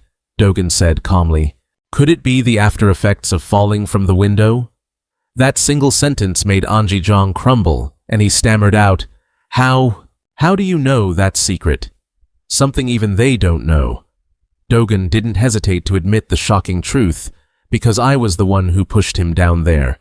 It was his punishment after that old man cruelly turned kidnapped children into chimeras." In Dogen's memories, he had struck first before the man could threaten to throw him into the portal. Back in reality, he looked at Anjijong. He offered one final chance, demanding that once he reached his destination, he should investigate Anbokdoks and the Tidar laboratory thoroughly. With a murderous gaze, Dogen finished, "Just wait. When I'm free, I'll come visit your house." Never expecting to meet Anbokdoks' granddaughter here, the darkest memories of his life began to surface like a slow-motion film. At 9 years old, while other kids were flying kites, Dogen was chained to an operating table to be turned into a monster. That number 17 was the most painful scar of his life. From then on, his life was buried in chains and flesh-tearing agony. By the time he was 20, his body had completely deformed into a hideous monster, imprisoned by thick, heavy chains. His consciousness and reason became blurred, making Dogen feel like he was surviving in a wild world where every trace of civilization had been wiped away. He only knew how to act on instinct and the ruthless orders of those people in white coats, insanely slaughtering anything in his path. Returning to reality, Dogen stood in the office with his arms crossed, sighing softly. Thinking back, he realized so much time had passed. The laboratory must have changed its name several times by now. The silence was broken by urgent knocking. Manager Kim entered with a radiant face, holding 2 shimmering blue vials. "Thanks for waiting. Here is the magic recovery potion, a magic core potion made from mandragora." Dogen couldn't help but be amazed by the speed of this alchemist. That's fast. Truly an A+ rank alchemist. It took about 30 minutes, right? An A ranker is different, mixing potions like making instant coffee. Manager Kim laughed it off, explaining that thanks to having high-quality ingredients, the crafting became incredibly easy. While the manager was busy calculating the remaining materials on the computer, Dogen suddenly made a suggestion. "How about we sign a personal contract? I will provide all the remaining legal ingredients. The contract term could be 10 years. I'll take care of the ingredients. You just focus on synthesis." Looking at the pile of rare black pearls and red moss on the table, Manager Kim was stunned, not believing his eyes. "You're giving me all of that And an exclusive contract too. You once said selling those would be enough to buy a building, so isn't this a great deal? Suddenly tears rolled down the manager's face, leaving Dogen extremely confused. Why was he crying? Through sobs, Manager Kim choked out, "A confession. Actually, I come from the slums." Memories of a miserable childhood flooded his mind, where his parents had to kneel and beg in front of ruthless debt collectors. Even though he promised to pay off all debts and studied, under a flickering candle, his life could never escape the vicious cycle of poverty. Touched by the sincerity and the life-changing opportunity that Dogun brought, Manager Kim bowed deeply, crying and saying, thank you so much." Looking toward the sunset-red horizon, Dogun muttered to himself that he would have to rely on this alchemist a lot in the future. He thought to himself, "So can I go back now?" Dogun was on his way back, but he couldn't help but worry, hoping nothing terrible had happened at the beach.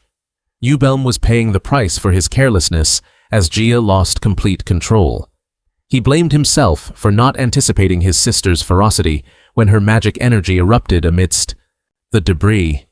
Yubelm desperately pleaded, "Jia, please calm down." But the only response was the girl's frantic roaring inside the skull mask. Jia lunged, like a cyclone unleashing a thunderous blow that tore the ground apart and shook it violently.